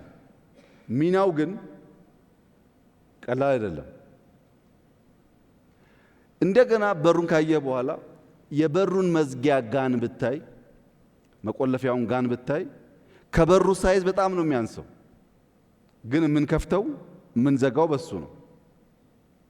መጨረሻ ላይ ከሁሉ ያነሰው መፍቻዋ ቁልፍ የዚህን አዳራሽ 0.1% ሳይዝ የማትወስደዋ ቁልፍ ከበሩ እንኳን ስታስተያያት በጣም ያነሰችው ቁልፍ እራሱ ከጋኑም ስታስተያያት ያነሰችዋ መፍቻ ቁልፍ ግን እኔ እናንተን ቆልፋ ታስቀምጣለች፣ ከፍታም ታስወጣለች። ትንሿ ቁልፍ እዚህ በሚያክል ቤት ውስጥ ያለን ሰዎች መውጣት መግባታችን የምትወስን ከሆነ ሃምብል ቢግኒንግ ያነሰ ይመስል ቢግኒንግ ትላልቁን ነገር ሊያንቀሳቅስ ይችላል ማለት ነው። በዚህ አግባብ ኢትዮጵያ ውስጥ መጠየፍ ያለብን መሸሽ ያለብን መግደል ያለብን ነገር ዘረኝነት፣ ሰው መጥላት፣ መንደርተኝነት፣ ስራ መጥላት፣ የተሰራን ስራ አፕሪሼት ማድረግ አለመቻል። አፕሪሼት የማያደርግ ሰው የማደግ አስፕሬሽን የለውም ማለት ነው። እነዚህን ክፉ ልማዶች ላም ከምንገድል እኔ ጋር ነህ ብናስቀር ከትንሿ ቢግኒንግ ብንጀምር የምትመኘውን ብልጽግና ለማምጣት ያስችላል። መደመር፣ መስራት፣ መትጋት፣ ባለን ነገር አለመርካት፣ የበለጠውን ነገር አስፓየር ማድረግ። ያ ግን ከትጋት ውጭ እንደማይመጣ አምነን የምንሰራ ከሆነ በጣም መልካም ነገር ይሆናል። ጥንቃቄ የሚያስፈልገው የተሻለ ቤት ያላቸው የተሻለ ስፔስ ያላቸው ሰዎች እንግዳ አይቀበሉም። ያነሰ ብቻ ያላቸው እንግዳ ይቀበላሉ ወደሚል ግን እንዳይወሰድ። እንግዳ ለመቀበል ብለን ማነስ የለብንም። የተሻለ ሰርተን ያነሰ ሳይዝ ካላቸው ደግሞ ባህሪያቸው መውሰድ አለብን እንጂ ጥሩ አዛኝ ለመሆን እንግዳ ተቀባይ ለመሆን በጎጆ ውስጥ ደግሞ እንዳንቀር ጥንቃቄ ያስፈልጋል ማለት ነው። ስታርታፕ ባንክ ጥናት ተጀምሯል። ግን ለአነስተኛ ቢዝነሶች እና ሀሳቦች ፋይናንሻል ኢንክሉዥን የሚረጋገጠው አንድ ሲንጉላር ባንክ በማቋቋም ብቻ ሳይሆን ፊንቴክን በማስፋት ነው። የፋይናንሻል ቴክኖሎጂ የፋይናንሻል ኢንክሉዥን ለማረጋገጥ ትልቁ ፋውንዴሽን እሱ ነው። ጥቂት ሰዎች ብቻ የገንዘብ አክሰስ ካላቸው እንዳንተ ለአዳዲስ ነገር ለአዳዲስ እውቀት ዝግጁ የሆኑ ሰዎች ገንዘብ አጥተው ሊወዳደሩ አይችሉም። የፊንቴክ አድቫንቴጅ ሪሞት በመሆናቸው ምክንያት ለኮላተራል የሚበቃ ሀብት ስለሌላቸው ገንዘብ በተወሰነ ደረጃም ቢሆን ለመበደር እድል የሚሰጥ ስለሆነ ያችን ገንዘብ ይዘው ሀሳባቸውን ጨምረው ተፍጨርጭረው ሰው መሆን ብቻ ሳይሆን ሰው ሰሪ ሊሆኑ ይችላሉ። ለዛ የፊንቴክ ጅማሯችን የኢነርጂና የኔትወርክ ፔኔትሬሽን በጣም ወሳኝ ስለሆነ በ2023 በእኛ ወይም በ2030 ኢትዮጵያ 100% የማድረስ እቅድ ነው ያለው በዴታ። ያ በሚሆንበት ሰዓት የፋይናንሻል ኢንክሉዥን እያደገ ሄዶ እንደዚህ እንዳንተ ህልም ያላቸው ፍላጎት ያላቸው ሰዎች ያንን ገንዘብ ፌች አድርገው ሀሳባቸው ወደሚጨበጥ ወደሚተገበር ነገር መለወጥ ይችላሉ። ኢትዮጵያ ውስጥ 2,600,000 የሚጠጉ ቢዝነሶች አሉ። ሃውስሆልድ በተሰራ ሴንሰስ ከ2.6 ሚሊዮን ቢዝነስ ኢንቲቲ ውስጥ ምን ያህሉ ነው ለሎካል መንግስት፣ ለሪጂናል ገቨርንመንት፣ ለፌዴራል መንግስት ኮንትሪቢዩት እያደረገ ያለው ግብር እየከፈለ ያለው የሚለው ጉዳይ ጥናት ይፈልጋል። ያን ለማጥናት ያንተ ኤአይ በጣም ኢምፖርታንት ነው። ሀብት እያለ ሀብቱን ካላወቅ ነው ሀብቱን ማባዛት ካልቻል የምናስበውን እድገት ለማምጣት ስለሚያስቸግረን ማለት ነው። ወደ ኤአይ ዩኒቨርሲቲ እኛስ እድል አለ ነው ይላልከው። ተቋሙ እየተፈጠረ ነው ያለው። በጣም ኢምፕሬሲቭ በሆነ መንገድ ነው እየተፈጠረ ያለው። ጀስት እንዳንተ ተማሪዎች እዚህ ካላችሁ እስካሁን ከምታውቋቸው ዩኒቨርሲቲዎች ይለያል ባህሪው። ኤአይ ዩኒቨርሲቲ እዚህ ጋር አለ። ካጠገቡ ሶቨሪን ክላውድ አለ። ቢግ ኤአይ ፋርም አለን የሚገነባ። ካጠገቡ የሃርድዌር ማኒፋክቸሪንጎች የተገነቡ ነው። ካጠገቡ ደግሞ ስታርታፖች የሚሞክሩበት የሚለማመዱበት በድምሩ ከ200 ሄክታር በላይ ቦታ የኤአይ ሲቲ ብለህ ማሰብ ትችላለህ። ይሄ እንዳንተ አይነቱን ህልመኛ ለማቀፍ በየትኛው ቦታ እንደሆነ አላቅም። ወይ በትምህርቱ ወይ በማኒፋክቸሪንጉ ወይ በስታርታፑ እያቀፈ ብዙ ኢትዮጵያውያን ለማፍራት ሰፊ አውድ ይመስለኛል። ለዚህ ዲተርሚንድ ሆነን የምንሰራበት ዋናው ምክንያት አንተም እያየህ እንዳለኸው በቅርበት እንደምትታዘበው እየመጣ ያለው ዓለም እኛ በምናስበው አናሎግ አፕሮች ልንወዳደር አንችልም። ሰዎች ቲክቶክን ሳይፈጥሩ ዩቱብን ሳይፈጥሩ ኮድ ሳይጽፉ እንዳየኸው የሆነ ነገር አድርገው ጮኸው ሚሊየንስ ኦፍ ዶላር የሚሰበስቡበት ዓለም ነው። ወጣቶች እኛን እንዳታዩ ወደ ኋላ እንዳታዩ ነገ ለመወዳደር ራሳችሁን ስሩ። ነገ የሚወዳደር ሰው ኦፖርቹኒቲን በተቻለ መጠን የሚያስስ ሲያገኝም ግራብ የሚያደርግ መሆን አለበት።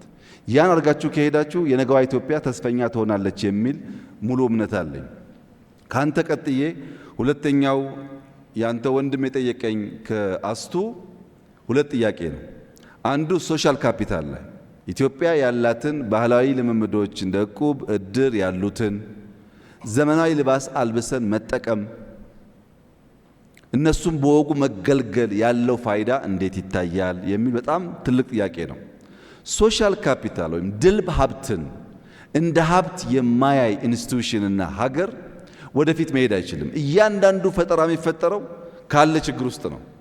ፕሮብለም አፕሪሼት አድርጎ ነው ፈጠራ የሚፈጠረው። የኛ ዕቁብ ያለበትን ችግር አይተን ባንክ ካልፈጠርን፣ የኛ ባንክ ያለበትን ችግር አይተን ፊንቴክ ካላከል፣ የኛ የፋይናንሻል ስርዓት ያለበትን የፋይናንስ ውስንነት አውቀን ስቶክ ማርኬት ካልፈጠር እና የፋይናንሻል አማራጭ ካላበዛን በስተቀረ ፍላጎትና አቅርቦት ሊጣጣም አይችልም። ሶሻል ካፒታል ያስፈልጋል። ለዚህ ነው እንዳለ ኮፒ ማድረግ አያዋጣም። በእኛ እውቀት፣ በእኛ ባህል፣ በእኛ ፍላጎት ላይ ግን ደግሞ እውቀት፣ ቴክኖሎጂ ኤምብሬስ እናድርግ የሚባለው በሀሳብ ደረጃ ትልቅ ነው። የእኛም መሻት ሀገራዊ አቅሞች፣ ሀገራዊ ፍላጎቶች፣ ሀገራዊ የተፈጥሮ ሀብቶች ጭምር የተረሱ የተዘነጉት እንዲወጡና ወደ ሀብት እንዲመነዘሩ የምንፈልገው ለዛ ነው።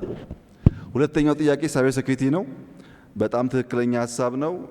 ልክ የፊዚካል ሴኩሪቲው መጨረሻ እንዳነሳው ፊዚካል ሴኩሪቲ ባልተጠናከረበት ቦታ ሌብነት፣ በር መስበር፣ በጓሮ መዝለል እንደሚበራከተው ሁሉ በቨርቹዋል ዓለም ውስጥም የሳይበር ሴኩሪቲና ራስን ጋርድ ማድረግ የማይቻል ከሆነ አሁን እንዳየኸው አንድ አገር ብሔራዊ ጥቅም የተጎዳ ብላ አውሮፕላን ልካ ቦምብ ማፈንዳት አይጠበቅባትም። ካለችበት ሀገር ሆና መብራት ማጥፋት፣ ባንክ መዝጋት፣ ቴሌኮም መዝጋት፣ ኢኮኖሚውን እንዳይንቀሳቀስ ማድረግ ያስችላል። ያ እውቀት በጣም ወሳኝ ነው። ያን የሚሰራ ተቋም ከጥቂት ዓመታት በፊት ኢትዮጵያ አላት። ኢንሳ ይባላል። በሺ የሚቆጠሩ ልጆች፣ ወጣቶች ይዞ እየሰራ ነው ያለው።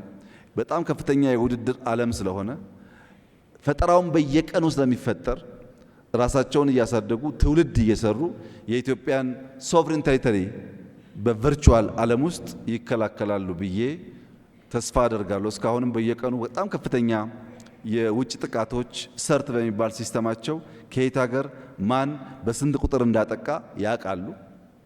ያጠቃውን ጥቃት በተለያየ ሌየር ብሎክ ያደርጋሉ። አንዳንድ ክሪቲካል ኢንፍራስትራክቸር ላይ ደግሞ ኢንክሪፕሽን በማከል በቀላሉ ያ ሲስተም ፔኔትሬት እንዳይደረግ ያግዛሉ። ለምሳሌ በፋይናንሻል ሲስተሞቻችን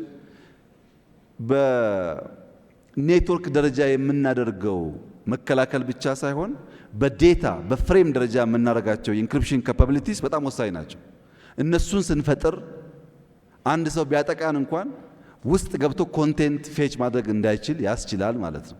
ይህን አቅም ለመፍጠር ኢትዮጵያ እየሰራች ነው። ባላት ውስንነት እንዳንተ አይነት ብሩህ አእምሮ ያላቸው ወጣቶች ደግሞ ታክለው እንከላከላለን የሚል ተስፋ አለኝ። ሪስኩ ከባድ ነው እንዳልከው ቀላል አይደለም፣ ግን ስራውን ስለጀመር እንከላከላለን ብዬ ተስፋ አደርጋለሁ። የፊዚካል ሴኩሪቲ በጣም ብዙ ሰው ቀጥሮ እንጀራ እየፈጠረ ነው። አቴንሽን ያስፈልገዋል፣ ሬጉላቶሪ ባዲ ያስፈልገዋል።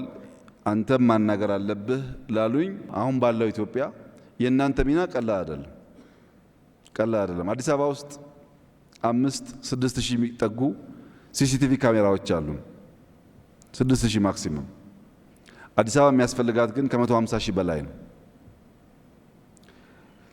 ሲሲቲቪ ካሜራ ብቻ ሳይሆን በኤአይ ታግዘው ዳይናሚክ ሆነው አንዳንድ ዝንባሌዎች፣ አንዳንድ ምልክቶች ሲያሳዩ ልክ አምቡላንስ እንደሚጮኸው ወይም የእሳት አደጋ አላርም እንደሚጮኸው መጮህ አለባቸው። የካሜራ ሲሲቲቪ ሲስተም የዛሬ 17-8 ዓመት ስንጀምር የጀመርነው ከኤርፖርት 4 ኪሎ ከ4 ኪሎ ፌዴራል ፖሊስ በመቶዎች የሚቆጠሩ ካሜራዎች ነበሩ፣ ያውም በብዙ መከራ። አሁን በሺ የሚቆጠር ካሜራ ከዘረጋን በኋላ ዳይናሚክ እንዲሆን ካላደረግነው በስተቀረ የፊዚካል ሴኩሪቲው አሁን ባለው ዓለም ብቻውን መከላከል አይችልም። ዳይናሚክ ማለት ለምሳሌ አንድ ሰው ቢላ ከያዘ ከአንድ ሰው በምን ያክል ዲስታንስ መቆም እንዳለበት በቅርብ ርቀት መቆም እንዳለበት አንድ ኬፒአይ ነው። ሁለተኛ ቢላ የያዘ ሰው ከሰው ጀርባ ከቆመ ሁለተኛው መለኪያ ነው። ሶስተኛ ቢላ የያዘ ሰው ከኪችን አካባቢ 5 ሜትር የራቀ ከሆነ ሌላ ኬፒአይ ነው። እነዚህን ካሜራዎች ኢንተለጀንስ እናደርጋቸው። ከኋላ ቢላ ይዞ የቆመ ሰው ካለ እኔ ሳላይ ካሜራው አይቶ አላርም ያሰማል። ቢኮዝ በቅርብ ርቀት ቢላ መያዝ ተገቢ አይደለም ካልነው ካሜራውን። ኢንተለጀንት ካልሆነ ግን ካሜራው እያለ ቁጭ የሚከታተሉ ሰዎች ከሌሉ በስተቀር አደጋ መከላከል አይቻልም። አሁን ባለው ሁኔታ የተሟላ ካሜራ ስለሌለን የፊዚካል ሴኩሪቲ ሌብነትን በማስቀረት የሚጠቁ እህቶቻችን በመከላከል ሀብት ካላግባብ እንዳይዘረፍ ከማድረግ አንጻር ከፍተኛ ሚና አላችሁ። ግብር ብቻ አይደለም፣ ኢምፕሎይመንት ብቻ አይደለም፣ ሴፍቲን ከማረጋገጥ አንጻር ይሄን ለማድረግ የግድ ሚኒስትሪ ያስፈልጋል ብዬ አላምንም። ግን ተቋም ያስፈልጋል፣ እናንተን የሚያሰለጥን የሚቆጣጠር፣ የሚገራ፣ የሚያሳድግ። እሱ ጋር ክፍተት ካለን እንፈትሻለን። እስካሁን ባለው ሁኔታ የሎ ኢንፎርስመንት ኤጀንሲስ ከእናንተ ጋር እንደሚሰሩ ነው የማውቀው። ክፍተት ካለ ጊዜ ካለ ከእናንተ ጋርም ተወያይተን እኔ ካልቻልኩም ሌሎች ጉዳዩ የሚመለከታቸው ሰዎች ተወያይተው ማስተካከል ያለብን ነገር ካለ እናያለን። ለኢትዮጵያ ኢኮኖሚና ሴፍቲ ግን የእናንተ ሚና አሁን ባለው ሁኔታ የሚናቅ አይደለም። ለእርሶ ያለኝ ምክር ፊዚካል ሴኩሪቲ ዲጂታልን ኤምብሬስ የማያደርግ ከሆነ ሲሲቲቪን የማያስፋፋ ከሆነ ሲሲቲቪ ዳይናሚክ የማይሆን ከሆነ በነገው ዓለም ውስጥ ለውድድር ስለሚያስቸግር እናንተም መዘጋጀት ይኖርባቸዋል። ብዙ ሀገራት ከቦርደር ጀምሮ ኤርፖርት ጨምሮ ሞሎቻቸው፣ ትምህርት ቤቶቻቸው፣ የሃይማኖት ተቋማት ቦታዎቻቸውን ፎሎ የሚያደርጉት በዲጂታል ሲስተም ነው። ሴፍቲ የሚያረጋግጡት አንድ ሀገር 3 ልጆች 3 ህፃናት በአንድ ከተማ ውስጥ ተጠለፉ የሚል ወይም ተወሰዱ የሚል ሪፖርት ኤአይ ጀኔት አድርጎ 3ቱን ህፃናት ካገኟቸው በኋላ ከ3ቱ ውስጥ 2ቱ በወላጅ ጸብ ምክንያት በእናትና አባት ጸብ ምክንያት አባት ከእናት ነጥቆ ወይም እናት ከአባት ነጥቃ የወሰደችው ልጅ ጭምር መለየት ችሏል። ያ ሲስተም ቴክኖሎጂ ማንጠቀም ከሆነ 100 ምናምን ሚሊዮን ባለበት ሀገር ውስጥ በጣም አስቸጋሪ ጉዳይ ነው። ፊዚካል ሴኩሪቲ ያስፈልጋል። በዲጂታል ሲስተም ቨርቹዋል ሴኩሪቲ ያስፈልጋል።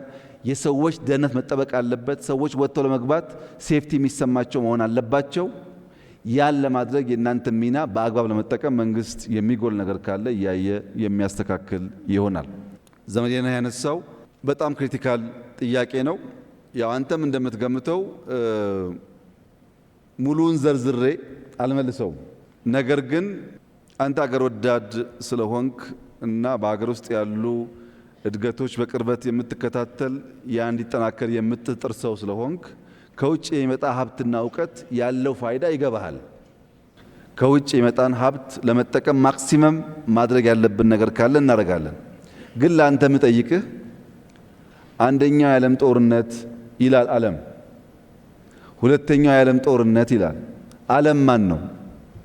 እኛና ጅቡቲ አልተዋጋንም። የነሱ ጦርነት የዓለም ጦርነት፣ የነሱ ረሃብ የዓለም ረሃብ፣ የነሱ እድገት የዓለም እድገት፣ የነሱ ምቾት የዓለም ምቾት። እነሱ ጋር ያልሆነው ነገር ግን ሰከንደሪስ። ይሄ ነው የዓለም እውነታ። ለዚህ ነው አገር በቀል በሆነ እሳቤ ተያይዘን እንውጣ እያልን ያለን። ኢንቨስትመንት በሚመለከት በእኔ እምነት አንተም እንደምታምነው አንድ የሚባል ሳውዝ አንድ የሚባል ዌስት ያለ አይመስለኝም። አንድ የሚባል ሳውዝ እና ዌስት ብቻ ሳይሆን አንድ የሚባል ኤክስ ሀገር ያለ አይመስለኝም። በዛ ሀገር ውስጥ ከፍተኛ የፖሊሲ አመለካከት ዲቪዥኖች አሉ። ከፍተኛ በነዛ ሁሉ ክፍልፋዮች ውስጥ የኔና አንተ ስራ እየገቡ ኦፖርቹኒቲስ መውሰድ። የሚጣሉ ካሉ ባካችሁ አትጣሉ፣ ጥላ አያስፈልግም። ከተጣላችሁም ለቀይ ባህር መሆን አለበት። እንደዚሁ በባዶ አታርጉት ብለን እንመክራለን። ወንድ ልጅ መጣላቱ ካልቀረ አገር መጣላቱ ካልቀረ ብለን እንመክራለን። አንዳንዱ ነዳጅ ያጣላዋል፣ አንዳንዱ ክብር ያጣላዋል፣ አንዳንዱ ነገ ማን ይቀድመኛል ያጣላዋል፣ አንዳንዱ ቀይ ባህር ያጣላዋል። እና እንደ አግባቡ መጠቀም ጥሩ ነው ለማለት ነው።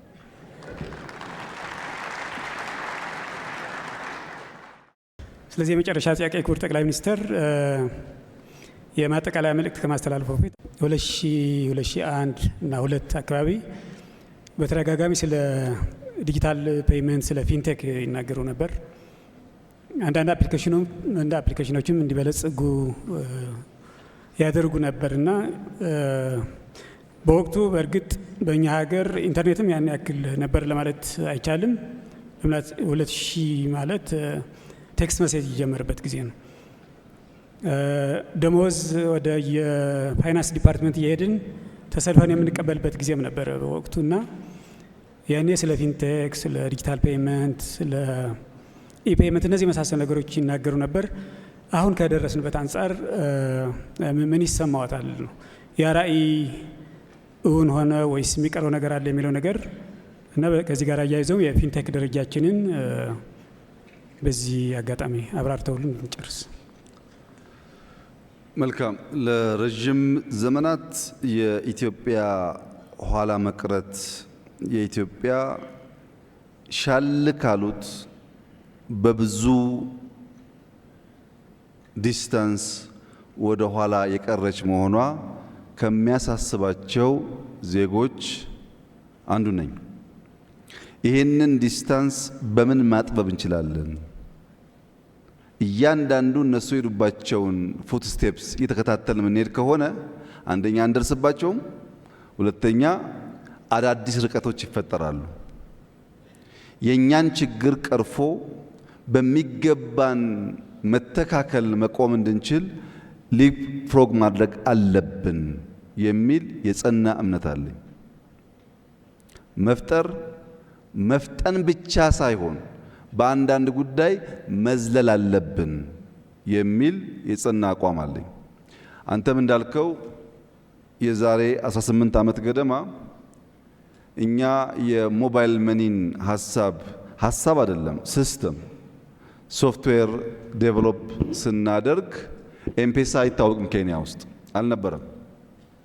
ሲስተሙን ዴቨሎፕ አድርገን ለጊዜው ለነበሩ የፋይናንሻል ሴክተር ኃላፊዎች ስናቀርብ ግን ልክ አሁን ኤአይ እንደሚፈራው ይፈሩት ነበር። ይሄ ለኢትዮጵያ አይሆንም፣ ሲሲቲቪ ስንልም ለኢትዮጵያ አይሆንም። ባይዘዌ ኤቲኤም የጀመርነው እኛ ነን። አሁን እንደሚባለው እንዳይመስላችሁ አይሆንም ብቻ ነበር ጉዳዩ። የኔ ሀሳብ ግን ቪዛ ካርድ ኢትዮጵያ ውስጥ ኢንትሮዲዩስ አድርገን ሰዎቻችን ቪዛ እየያዙ ባንኮች ተስፋፍተው ብራንቻቸው በጣም ትንሽ ስለነበረ ሪሞት ኤሪያ ባንክ ብራንች እየፈጠርን በቪዛ ካርድ መገበያየት የምንችልበት እድል ረዥም ዓመታት ስለሚወስድ በሞባይል መኒ ብንጠቀም ወይም ሞባይል ዋሌት የሚባለውን አሁን ብንጠቀም በርከት ያሉ ሰዎች ሞባይል ካላቸው ባጠረ ጊዜ ውስጥ ቪዛ ካርድ ሳንይዝ የባንክ ስርዓት ካልነበረው ወደ ሞባይል ዋሌት እንዘላለን ማለት ነው። ሞባይል ዋሌት ያላቸው ሀገራት አሁን የመጨረሻው ቴክኖሎጂ ያላቸው ሀገራት ናቸው። ቪዛ ካርድ መያዝ ባይዘው አሁን የፋራ ነው ታውቃላችሁ፣ እንዳትይዙ። ወደ ሞባይል ዋሌት ያደገበት ዋናው ምክንያት አንድ ሞባይል ፎቶ የምናነሳበት፣ ዜና የምንሰማበት፣ የምንገዛበት፣ ብር የምናስተላልፍበት አንድ ብቻ ሞባይል ማለት ነው። ድሮ አይታችሁ ከሆነ በተለይ ዲያስፖራ ያላችሁ እንደምታውቁት 2፣ 3፣ 4 ቪዛ ካርድ ይይዛሉ ዲያስፖራዎች። ምሳ ሲጋብዟችሁ አንዱን ያወጡና ያስገባሉ፣ አንዱን ያወጡና ያስገባሉ። አንዳንዱ ክሬዲት፣ አንዳንዱ ዴት ሊሆን ይችላል የያዙት ካርድ። ግን እኛ ካርድ ለማናቅ ሰዎች ስንት ካርድ አለው የሰውዬ? አንዳንዱ ያለው እኮ 10 ብር ሊሆን ይችላል፣ እዳም ሊሆን ይችላል። የስልጣኔ ማሳያ ነበር። ዲያስፖራ ዋሌቱን መዞ በአንድ ካርድ አይከፍልም። ያወጣል፣ ያስገባል፣ ያወጣል፣ ያስገባል፣ ያወጣል፣ ያስገባል። ያ ሳይኮሎጂካል ትራውማ አለው ካርድ ላልነበረን ሰዎች። ዲያስፖራዎች ይስቃሉ፣ ስራቸውን ስለሚያውቁ ነው። ወደ ሞባይል ዋሌት ካደግን ግን እንደዚህ አይነት ችግሮች በመሃል ያለው ስፔስ ይጠባል ማለት ነው። በኤአይም እንደዚሁ ነው። ሁልጊዜ የኢትዮጵያ ችግር አዳዲስ ነገር ለመቀበል አዳዲስ ነገር ለመለማመድ ያለ መከራ ነው። ባህል ይመስለኛል ከሌላው ሀገር በተለየ ለአዲስ እውቀት ለአዲስ ነገር እንቸገራለን። ሁለተኛው ጉዳይ ደግሞ በማናቀውና ባልዋልንበት ጉዳይ ባልሰራነውና ባላየነው ጉዳይም ከኔ ወዲያ ማን እንላለን። በዚህ ምክንያት ሐሳብ ቢመጣም እየቀጨጨ ቆይቷል። አሁን ትናንሽ ጅማሮች አሉ። የምታስበው ጋር ደርሷል ወይ ያልከኝ እንደሆነ ገና ብዙ ይቀረናል። አሁንም መፍጠር፣ አሁንም መፍጠን፣ አሁንም መዝለል ያስፈልጋል። ኢትዮጵያ ከዓለም 10ኛው ፖፑሌሽን ያላት ሀገር ነች። ከ10ኛ ከመሆኗን ባሻገር በጣም ወጣት ጄኔሬሽን ያላት ሀገር ነች። ይህንን ሰው አስፓየር እንዲያደርግ ነገን እንዲመኝ እንዲጓጓ ነገን ለመዋጀት እንዲዘል ብናስችለው የሥራ ባህልን ብናስተምረው ኢትዮጵያ የሚገባትን ልክና ደረጃ ትይዛለች ብዬ አምናለሁ። የግድ በኔ ጊዜ መሆን የለበትም። የኔ እናት ቲቪ ለማየት ከምትኖርበት መንደር 15-20 ኪሎ ሜትር ካልተጓዘች በስተቀረ መብራትም ቲቪም አልነበረም። እኔ ዳታና ቮይስ የሚጠቀሙ ስልኮች አሁን ደግሞ ትንሽ ዜና የምሰማበት ስልክ ጋር ደርሻለሁ። ልጄ ያንን እንድትደግም ግን አልፈልግም። ልጄ እኔ ባለፍኩበት መንገድ እንድታልፍ አልፈልግም። የእናቴን አብዝቼ የምመኝ ከሆንኩ ቅድም ልጁ እንዳለው መደብ ነው የምመኘው ማለት ነው። እኛ ድሮ የምትሉ ሰዎች መደብ ነው፣ ምንም የለም፣ ምንም የሚያጓጓ ነገር የለም።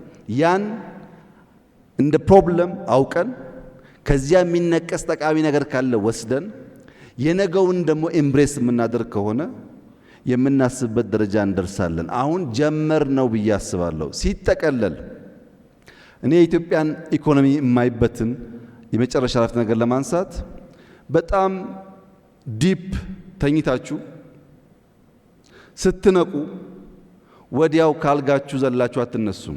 ትንሽ ትንጠራራላችሁ፣ እስተች ታደርጋላችሁ። ሰው ልክ ነቅቶ ወዲያው እንቅስቃሴ አይጀምርም። የኢትዮጵያ ኢኮኖሚ እንደዛ ነው የማየው። ከዲፕ እንቅልፍ መነቃቃት ጀምሯል፣ ስትሬች ማድረግ ጀምሯል። ግን መራመድ እንዲጀምር መታገዝ አለበት። የሚያኩራራ ቦታ አልደረስንም። ከእንቅልፍ ነቅተናል፣ ስትሬች እያደረግን ነው። ትንሽ ፑሽ አድርገን ከገፋ ነው ግን የምንልበት ቦታ ይደርሳል ብዬ ተስፋ አደርጋለሁ። አመሰግናለሁ።